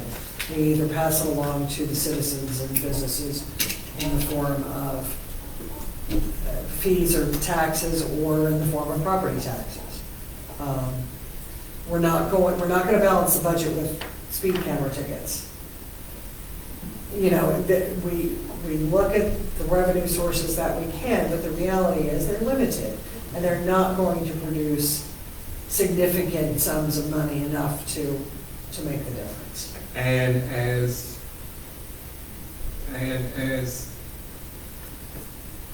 services go up, we can do either two things. We can try to keep up with that increase, or we can cut services. Those are our options. And Or we speaking can of cut services, I'm not trying to interrupt, but so many towns and cities are charging for simple trash pickup for residential customers. We have never had a separate surcharge. We always assume that as part of the tax payment to the properties, but the lands of recycling and the trash, they increase their fees. So Public Works carrying the trash and you pick it up twice a week, and recycling. We have never passed that increase. Public Works always carry that cost under the general fund. So one service you can have, as an example, we live in a very small and very clean town. That's one outstanding service that is not being separately surcharged. And it comes in at about $150,000. So when you So look one at, penny on the assessment of 55, 3 cents. it's third of the trash pickup fee. So I understand what was said there. It was, Dean, you were very eloquent when you said that. It just my constant, I voted for $0.0125 last year, tax increase. But the thing is, this year, with the rising property values, there's $300,000 in new property tax revenue in the proposed budget. Yeah. So that's so it does go up. Does it keep pace with the needs of the town? Clear, I think we know that's not the case. But I understand where you are on that, and I felt like tonight we realized quite a bit of savings. We may not be able to quantify exactly what they are for the general fund at this point. And I'm not really saying I'm ruling it out, because I want us to be able to do as much as we can, but I understand, I would love to have a long-term solution to the issues of Berlin Fire Company and the EMS, because we do seem to be chasing our tail at times when it comes to meeting the adequate funding. we do this every single year. It's like Yeah. what we did with the employee costs. I love you all. I don't want to keep doing this every year. Yeah. I'd like to find a solution Yeah, to the challenge. me too. Are you talking about the fire company? I'm talking about them all. BFC, EMS, that whole 214 North Main Street. I'd like to find a solution to that. Me too. And to Dee's point, we're fortunate we have some funding with the healthcare savings, but if healthcare went up 10%, this would be an entirely different It conversation. would be. right? Yeah. But that's what we project every year. And the reality is, there's nothing to say that next year it will. Correct. Correct, that's what I'm saying. Yeah, probably do, frankly, for 5% to be able to. We'll sweeten it this year. Yes. All right, so let's say, I have a question. Because the last time we talked, we had the conversation of prorated service. And if we are able to meet the 200, what's that look like for service for the year? There won't be any change in service. It would be a full 12-month contract. That's correct. What are we we're just gonna work toward achieving the 150 of capital together? And you know that we're looking at impact fees, you know that we're looking at those things. I think that's what we're going to continue to have to do. The three of us don't get to make that decision. Just like you have to take it back, we'll report back the discussions of that. But yes, the operating, that's got to be the priority. We've got to operate. Again, we made it very clear the quarterly meetings are very good, that 200 to 150. You go all the way back, I spent the weekend looking through some historical stuff. For many years back in '08, it used to be 342 for many years. So also counted up the budget, the general budget. There was over 160 accounts that went up in your general budget and only 37 that went down. And some were capital. I didn't micro do all that. And, you know, we made it very clear that 200,000, that was the purpose of the quarterly meeting, so there was open dialogue, the purpose of financial statements, so that 200 is a very steady number, and that helps you plan, like Mr. Burrell said, it gives you a strategy. You know, that 200 is a pretty solid number for fire. And as we talked about in our last work session, things vary year to year. You know, operational officers have things that expire, if you will, or wear out. And some years that accounts a little higher internally to us. And some years it's a building thing that comes up that needs to be fixed. So that 200, again, as Mr. Burrell said, that's something you all can plan on. You're talking about strategic planning. That's why we keep having these quarterly meetings, and that's why you go back to the study. That 200 is a very solid number for operating. And yes, Mayor, I agree. We have to sit down and have some serious conversations about capital because that loan goes out into 2037, 2038, and that puts other apparatus at 40 years old. You guys get your chart. We share it with you. We talk about it. That's what we want, dialogue. So it's like any other thing, like your LEOPS or whatever, you got to get that and bring that to the front burner. You know, look over the strategic plan, the proposed strategic plan, and look back, just like the mayor said, and somebody said a second ago, that, I don't want to confuse and get over the EMS, but that EMS strategic plan was like 3A or 3B back in 2016, and we're still, as I think Ms. Lake said, we're still talking about it. So we're here to work together, but the 200 operating, Mayor, to answer your direct question, the contract will be 12 months. I don't think that the membership's not going to change with that, or the budget will be satisfactory for operating, for provide service, unchanged at $200,000 for fire. Thank you. All right. Any further discussion regarding fire? Okay. EMS? So emergency medical services, we did as requested back in February, similar to the fire. Just all the dates were updated. We did just made the sentence a little clearer. BFC EMS will continue to report operating capital expenditures and fund balances separately. So that sentence is a little clearer. Again, when you get the reports, you see what's capital, what's operating. We did up the amount to what we talked about. And we did remove the sentence about the $125,000 being allocated separately. And our request is just to put the approved budget amount in a single payment to us.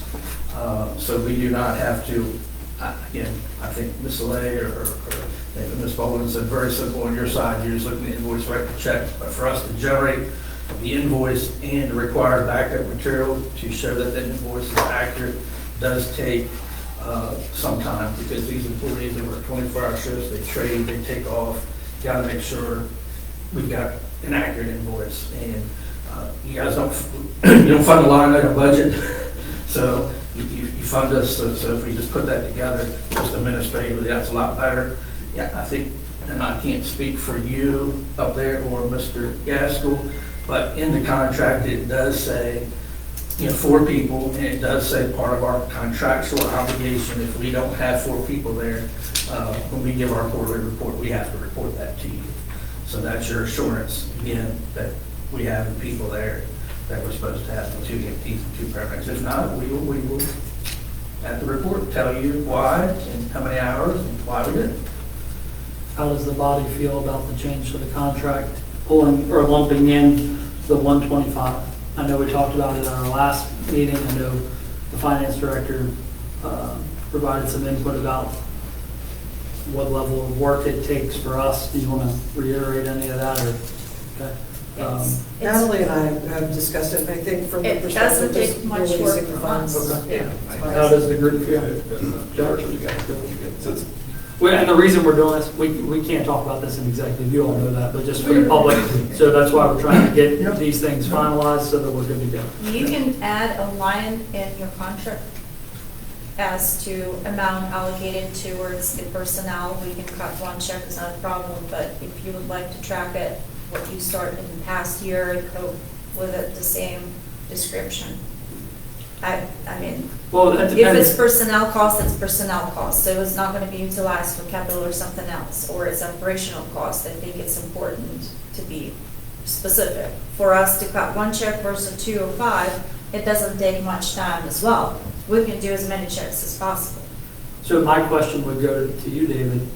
That's with the formula that we're looking at, it does pull out or personnel and how much is allocated to personnel. Are you saying you just want to lump all that in, or do you want to kind of work toward making that formula jive like we've been talking about? Well, I think down the road we'll discuss the formula, but I think in the contract, the way we're doing it now, why do we have to itemize the 125,000? Well, if we're going to work toward the formula, I think keep, like Natalie said, we can cut one check, add the 125, but we should still keep the component there because it is part of that formula. So if we're working toward that, like we've been doing with our work groups, I think it's nice to have the staffing dollars that we already have there. If that's the way you want to put on the stub of the check, we don't care what's on the stub. It's not on the check. It would be in the contract. It would say broken down but delivered in a lump sum. Again, we don't break through a lot of hoops to keep track of all We're those not, time we're sheets. doing away with the Okay. tracking part. We're just saying that when we're going through and we're looking on our work sessions, there is a spot in the formula for staffing. So it's nice to be able to say, okay, hey, we need to move the needle here, or we're covering it there. That's the only thing I'm saying. Mr. Moore and I will come up with some draft wording and send it to Mr. Gaston.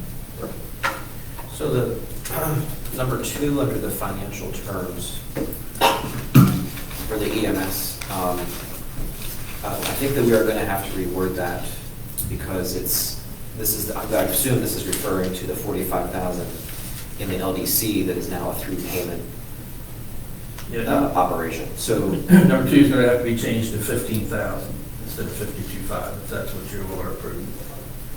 Can you make it say payment 1 of 3 so it's consistent with our budget? We can do that. But it makes it cleaner for them too, because when they come back, you say, hey, look, we're here for payment 2 of 3, and not, hey, we would like $15,000. This is the same Cleans thing it that up. you did with the AG&H Right. allocation a few years ago. So Dave, number 3, under that line, EMS shall evaluate its fee structure on an annual basis January. Is that, and forgive me, was that in last year's as well? Yes. Okay. It's been Or all, this it's year's, been in all of them since it started. And what that is the billing company handles that for us. Because the healthcare finance, the HCFA, they reevaluate insurance and Medicare rates. And as soon as they adjust theirs and the sheet comes out, if our billing company needs to, they'll adjust our rates. So that we don't fall behind. It's like you do your tax rate, don't fall behind. So then number 1 on that section 2 says mayor and council agrees to disperse an annual payment of $617,000 in full. We have budgeted $409. Yeah, and then we actually, that was in February. Right. So I don't have the budget in front of me, but I think in my head it was 605. Because, again, it's the same as you all were getting updates. From the time we did our preliminary in February, we got some better numbers. So I think, again, the agenda item was contract, so that's Yeah, what sure, I brought no, with me. yes. I'm so focused on the numbers. Yes, I believe 605 and some change was the number presented at the budget work session. So you've asked for further information. If you, Mr. Mayor, you're running the meeting. Do you want to deviate from the contract and talk about the money part? or- Yeah, it's a discussion. Okay. So we have the flexibility. Okay. So thank you. Okay.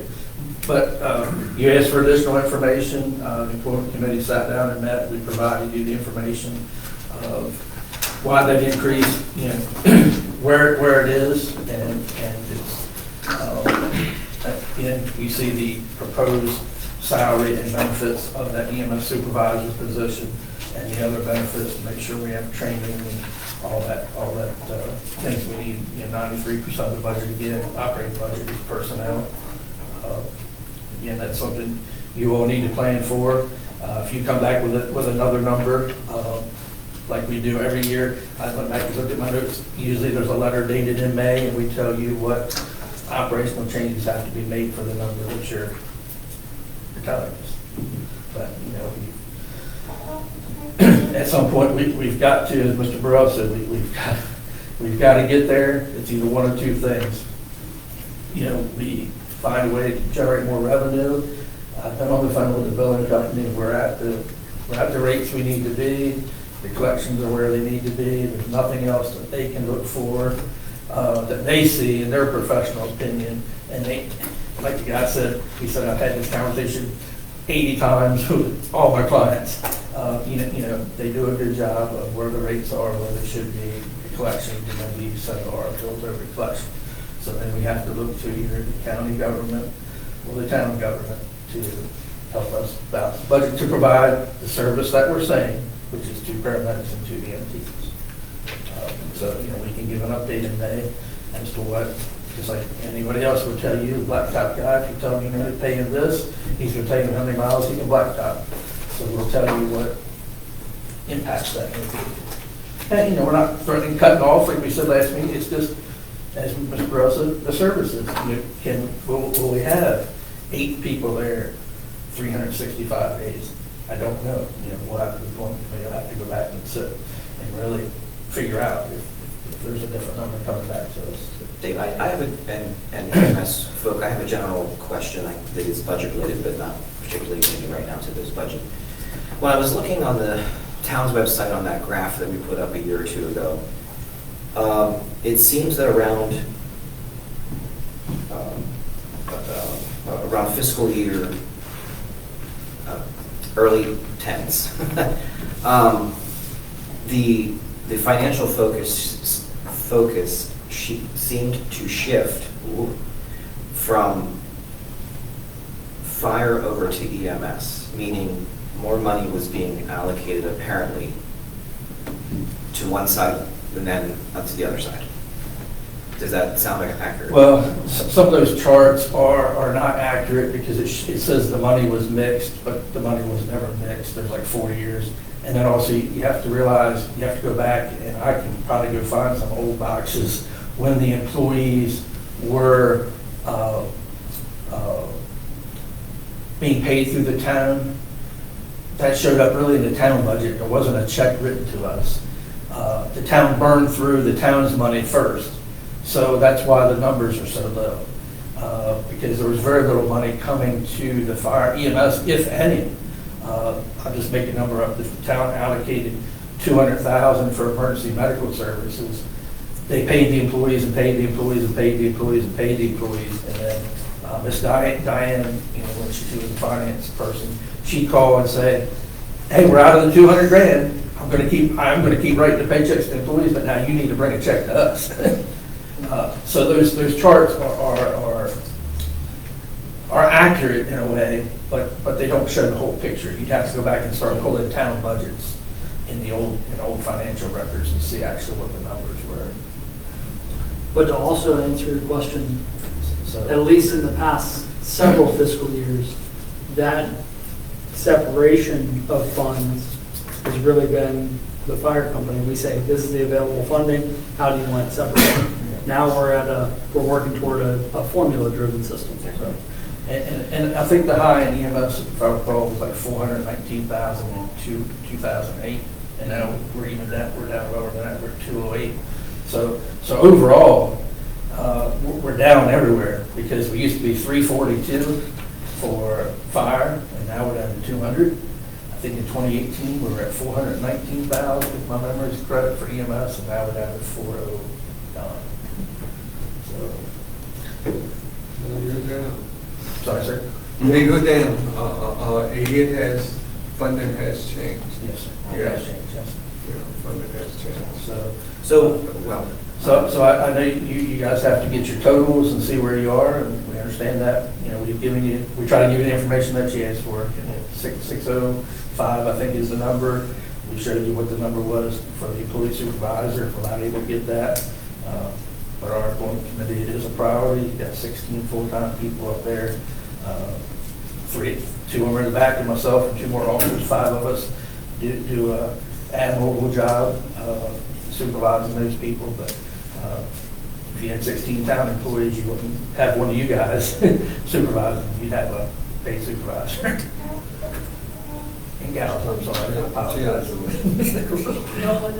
So we got $200,000 that we need to overcome. So, Are there suggestions by the body on how we can do that? It's really part of the discussion part for this evening. Because, am I correct, without 200,000, there'd probably be a level of service that decreases? Yes. You can safely say that? I can safely say something will have to decrease. What that is, we will have to go back and come back to. Yeah, well, I'm not. And some of those will be, and two people on can speak up as the employment committee, whether we would be cutting back employee training hours, so they could go to training, whether it was looking at percentages of benefits, which we definitely don't want to do, looking at coverage hours, that would be the next thing. Hours of coverage. Again, nobody getting laid off or anything like that. Not filling shifts. But not filling shifts. So if David is sick on Friday, there were going to be 3 people there. We wouldn't call in Joe to come to work on overtime. We would just leave it.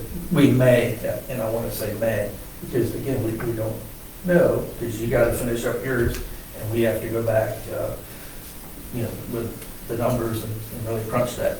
But we gave you that supervisor, that's, if you take that number off, that does reduce it some. We don't want to do that, but we gave you that number. Yeah, I know you don't, I definitely hear you not wanting to do that Yeah. for sure, and you explained it well. However, if that position comes out, it means a delta of 75,000 to reach. I know 605 is the request, I hear you. My math has it at 80. Probably right. My bad. But I just been trying to give us, I don't think we're prepared to make that decision tonight, I don't believe, especially not knowing what we are going to need to get. And we could answer the same question, so maybe I'll answer a question before it's asked. Okay. Same question that the mayor asked for fire. If we were able to get that 80,000, there would be no change in service. With that money, we know we could cover our shifts with all that. There would be no change in training or service or anything. What would, instead of providing a 30% COLA, what would a 2% COLA look like? And how much would that save in your budget? I'd have to go back and calculate that. My only concern is we just had an employee resignation on Friday due to pay. We have someone else that I think is shopping. So any little trigger like this could push the person elsewhere. And their jobs are very easy to find now. The people are hard to find, but there's plenty of openings. But I will, give you effort and a question, and we will get in. Okay. So, back to the question, and Steve's number or my number, how are we going to find 80,000? Right, well, let's just go over that number. They're asking 6. I want to respect what they've asked us to respect too as much as possible. but They're asking for 617. They're asking for a 605. No, I don't have that number, Councilmember Nur. I didn't bring the budget. I brought the contract with me, That's fine. but I believe it was 605. 605. We have 409, that's why I was at 200,000. Right. You know, we can give or take. So, but you just said 83. No, I said you need 80,000. Yeah. Because 83 was fire. You need 80 in EMS at least. I mean, not 200 is where the goal is, but you need at least 80. You were adjusting for the proposed position. yes. I'm making adjustment. Trying to help We you. understand what your math is. We're agreeing with your math. And can you let us know what it would be if you provided 2% instead of a 30%? Yeah, we can calculate that. Zach, so we asked the county for 7% on top of our yearly allocation, is that correct? That's correct. But we don't know if that's come through yet. That's That would correct. be about 32,000 or so, give or take. Correct. So there would be some money there. I mean, we've asked. It's a long and shot, yeah. We've asked, and to this point, we've been told there has been no discussion about Yeah. that. So, I'm sorry, I don't what's that know, part? you get to see them tomorrow, right? Yes, I think. So why don't you ask on our behalf Yeah. and tie your fate to ours? We'll charge you for it. Can they bill you? Please. No, we want to get him out of here as soon as Yeah, well, when he was talking about me working overtime, he was just talking theoretically. He doesn't want that rate, does he? So David Fitzgerald's gonna make our request and get back to us. I love it. I love it. Thank you, David. Thanks, David. Let's see, sometimes We appreciate it. Sometimes we don't even get to talk. We just sit there and they talk and we just listen. So I just want to make sure that I'm understanding this. So the new number is 605, that includes 121 of your supervisor, right? Well, way to go, Jack. What? Did I say that wrong? No. Okay. So, Yeah, no, good. all right, I'm done with my question. I think you're on the right arithmetic for me. All right. If that's the right word. Okay, can I summarize, I think, where we're at? We're gonna try and move the needle to 200, which is $83,000 increase for fire. That's our first goal with available funds. If there's funding remaining, we'll show that in contingency, keeping EMS unchanged, and we will have a further discussion at our next mayor and council meeting about how we're gonna try and overcome that. Maybe by then, David will get back to us about where the county stands on our additional request. Absolutely. And we'll need 50,000. So, is that an accurate summary? All right. Thank you all, we appreciate it. Thank you. Joe? Thank you. Have a good one. Thank you. Thank you all. Thank you all very much. Thank you.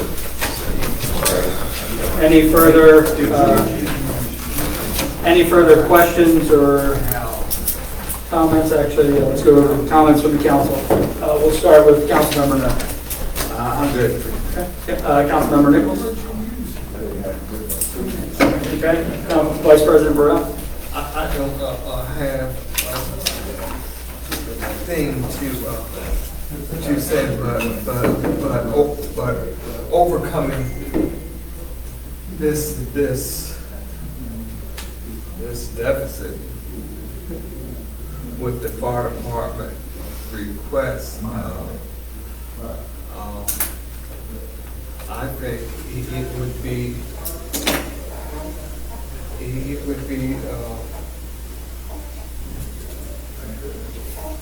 it would be more attainable if we both work toward this goal. And I understand taking the supervisor out, but another consideration is that COLA increase for their staff. And you talked about what the county is doing and what they're doing based on that average, but sometimes you have to try to do the best you can do, and to get to that $80-some thousand, I really would want to see that number of what that 1% on that COLA would say. Thank you. Councilmember Wars?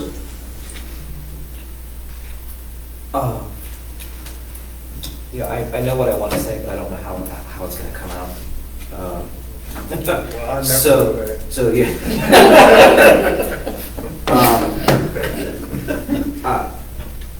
I don't know. It is my hope that as we continue down this budgetary road, peeling the onion, whatever you want to call it, that there is, I've never looked at it as funding something is less or more important than funding something else. It's all important, and we, I believe, do not make decisions with the intent of slighting anyone. in particular, or any group, or any department, or anybody. I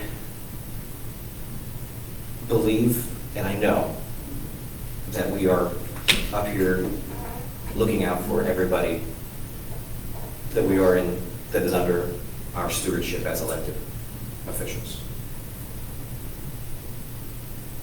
It had been discussed tonight about the need for incremental tax increases.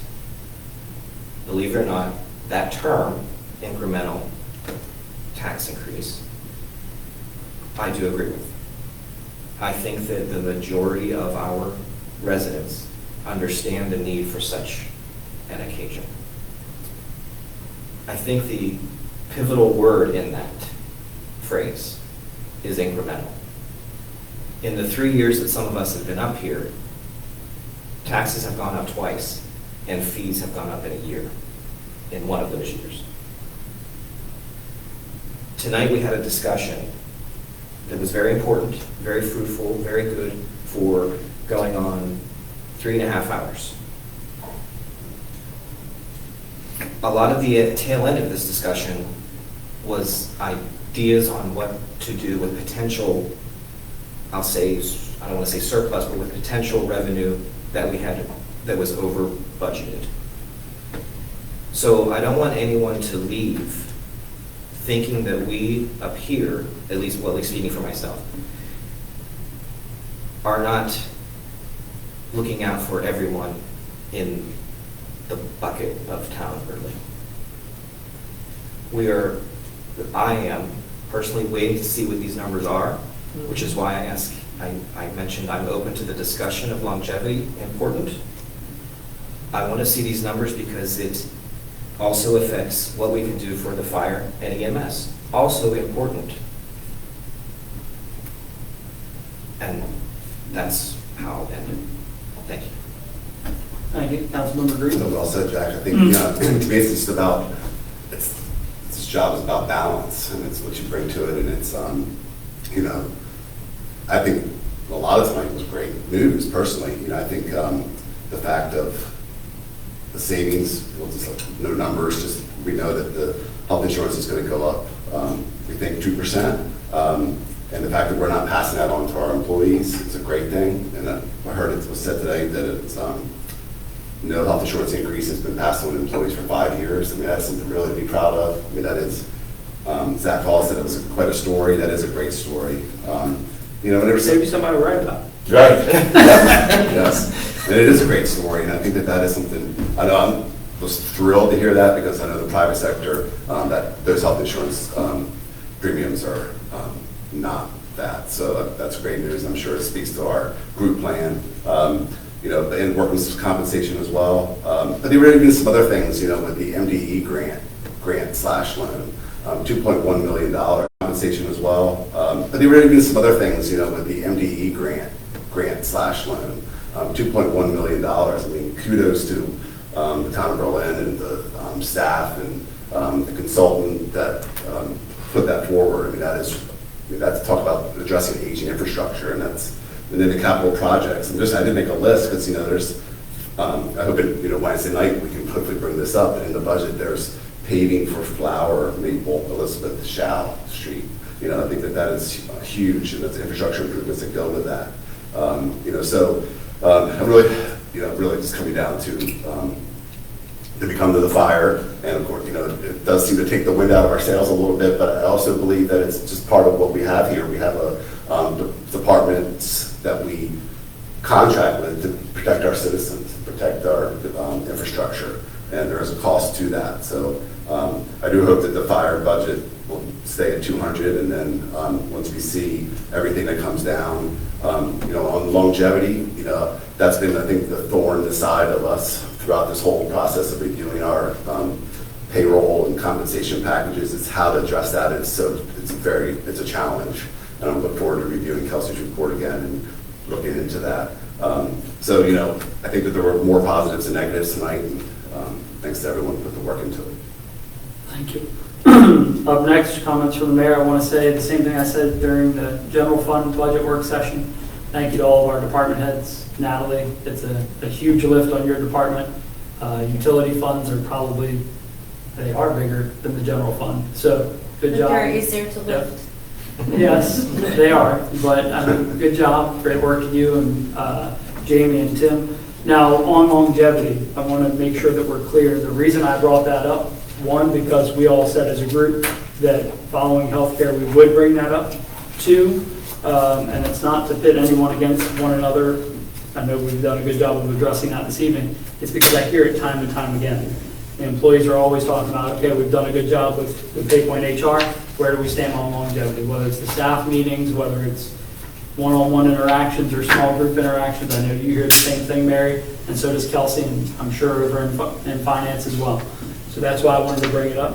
I think that, like you said, everybody here this evening, we've got a lot of different levers we need to pull. So I think we're doing a pretty good job of trying to balance that. So that's all I have. I just have one more comment. You can keep doing this. Do I need to add vice president down the front? I just have one more comment. I want to comment on this process. We have used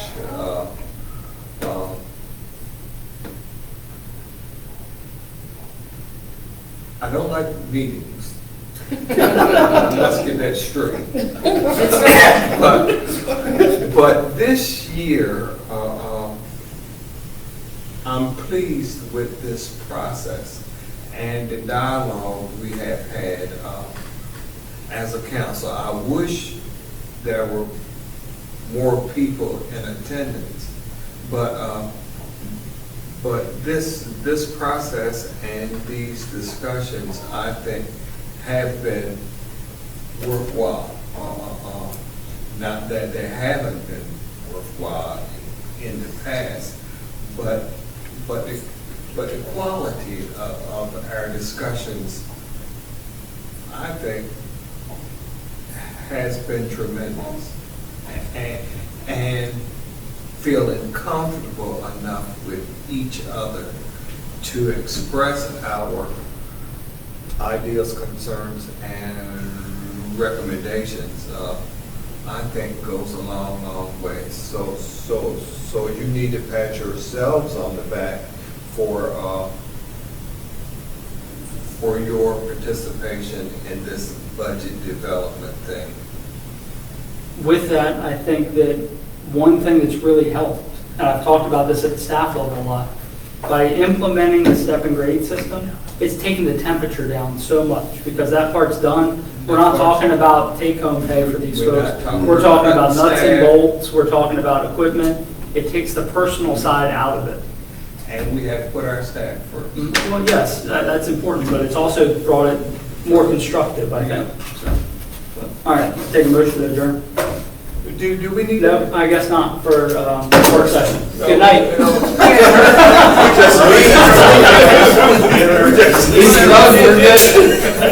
Thanks, Dave. We just leave. Can I have you two for 5 minutes? Wait, yes, both of you.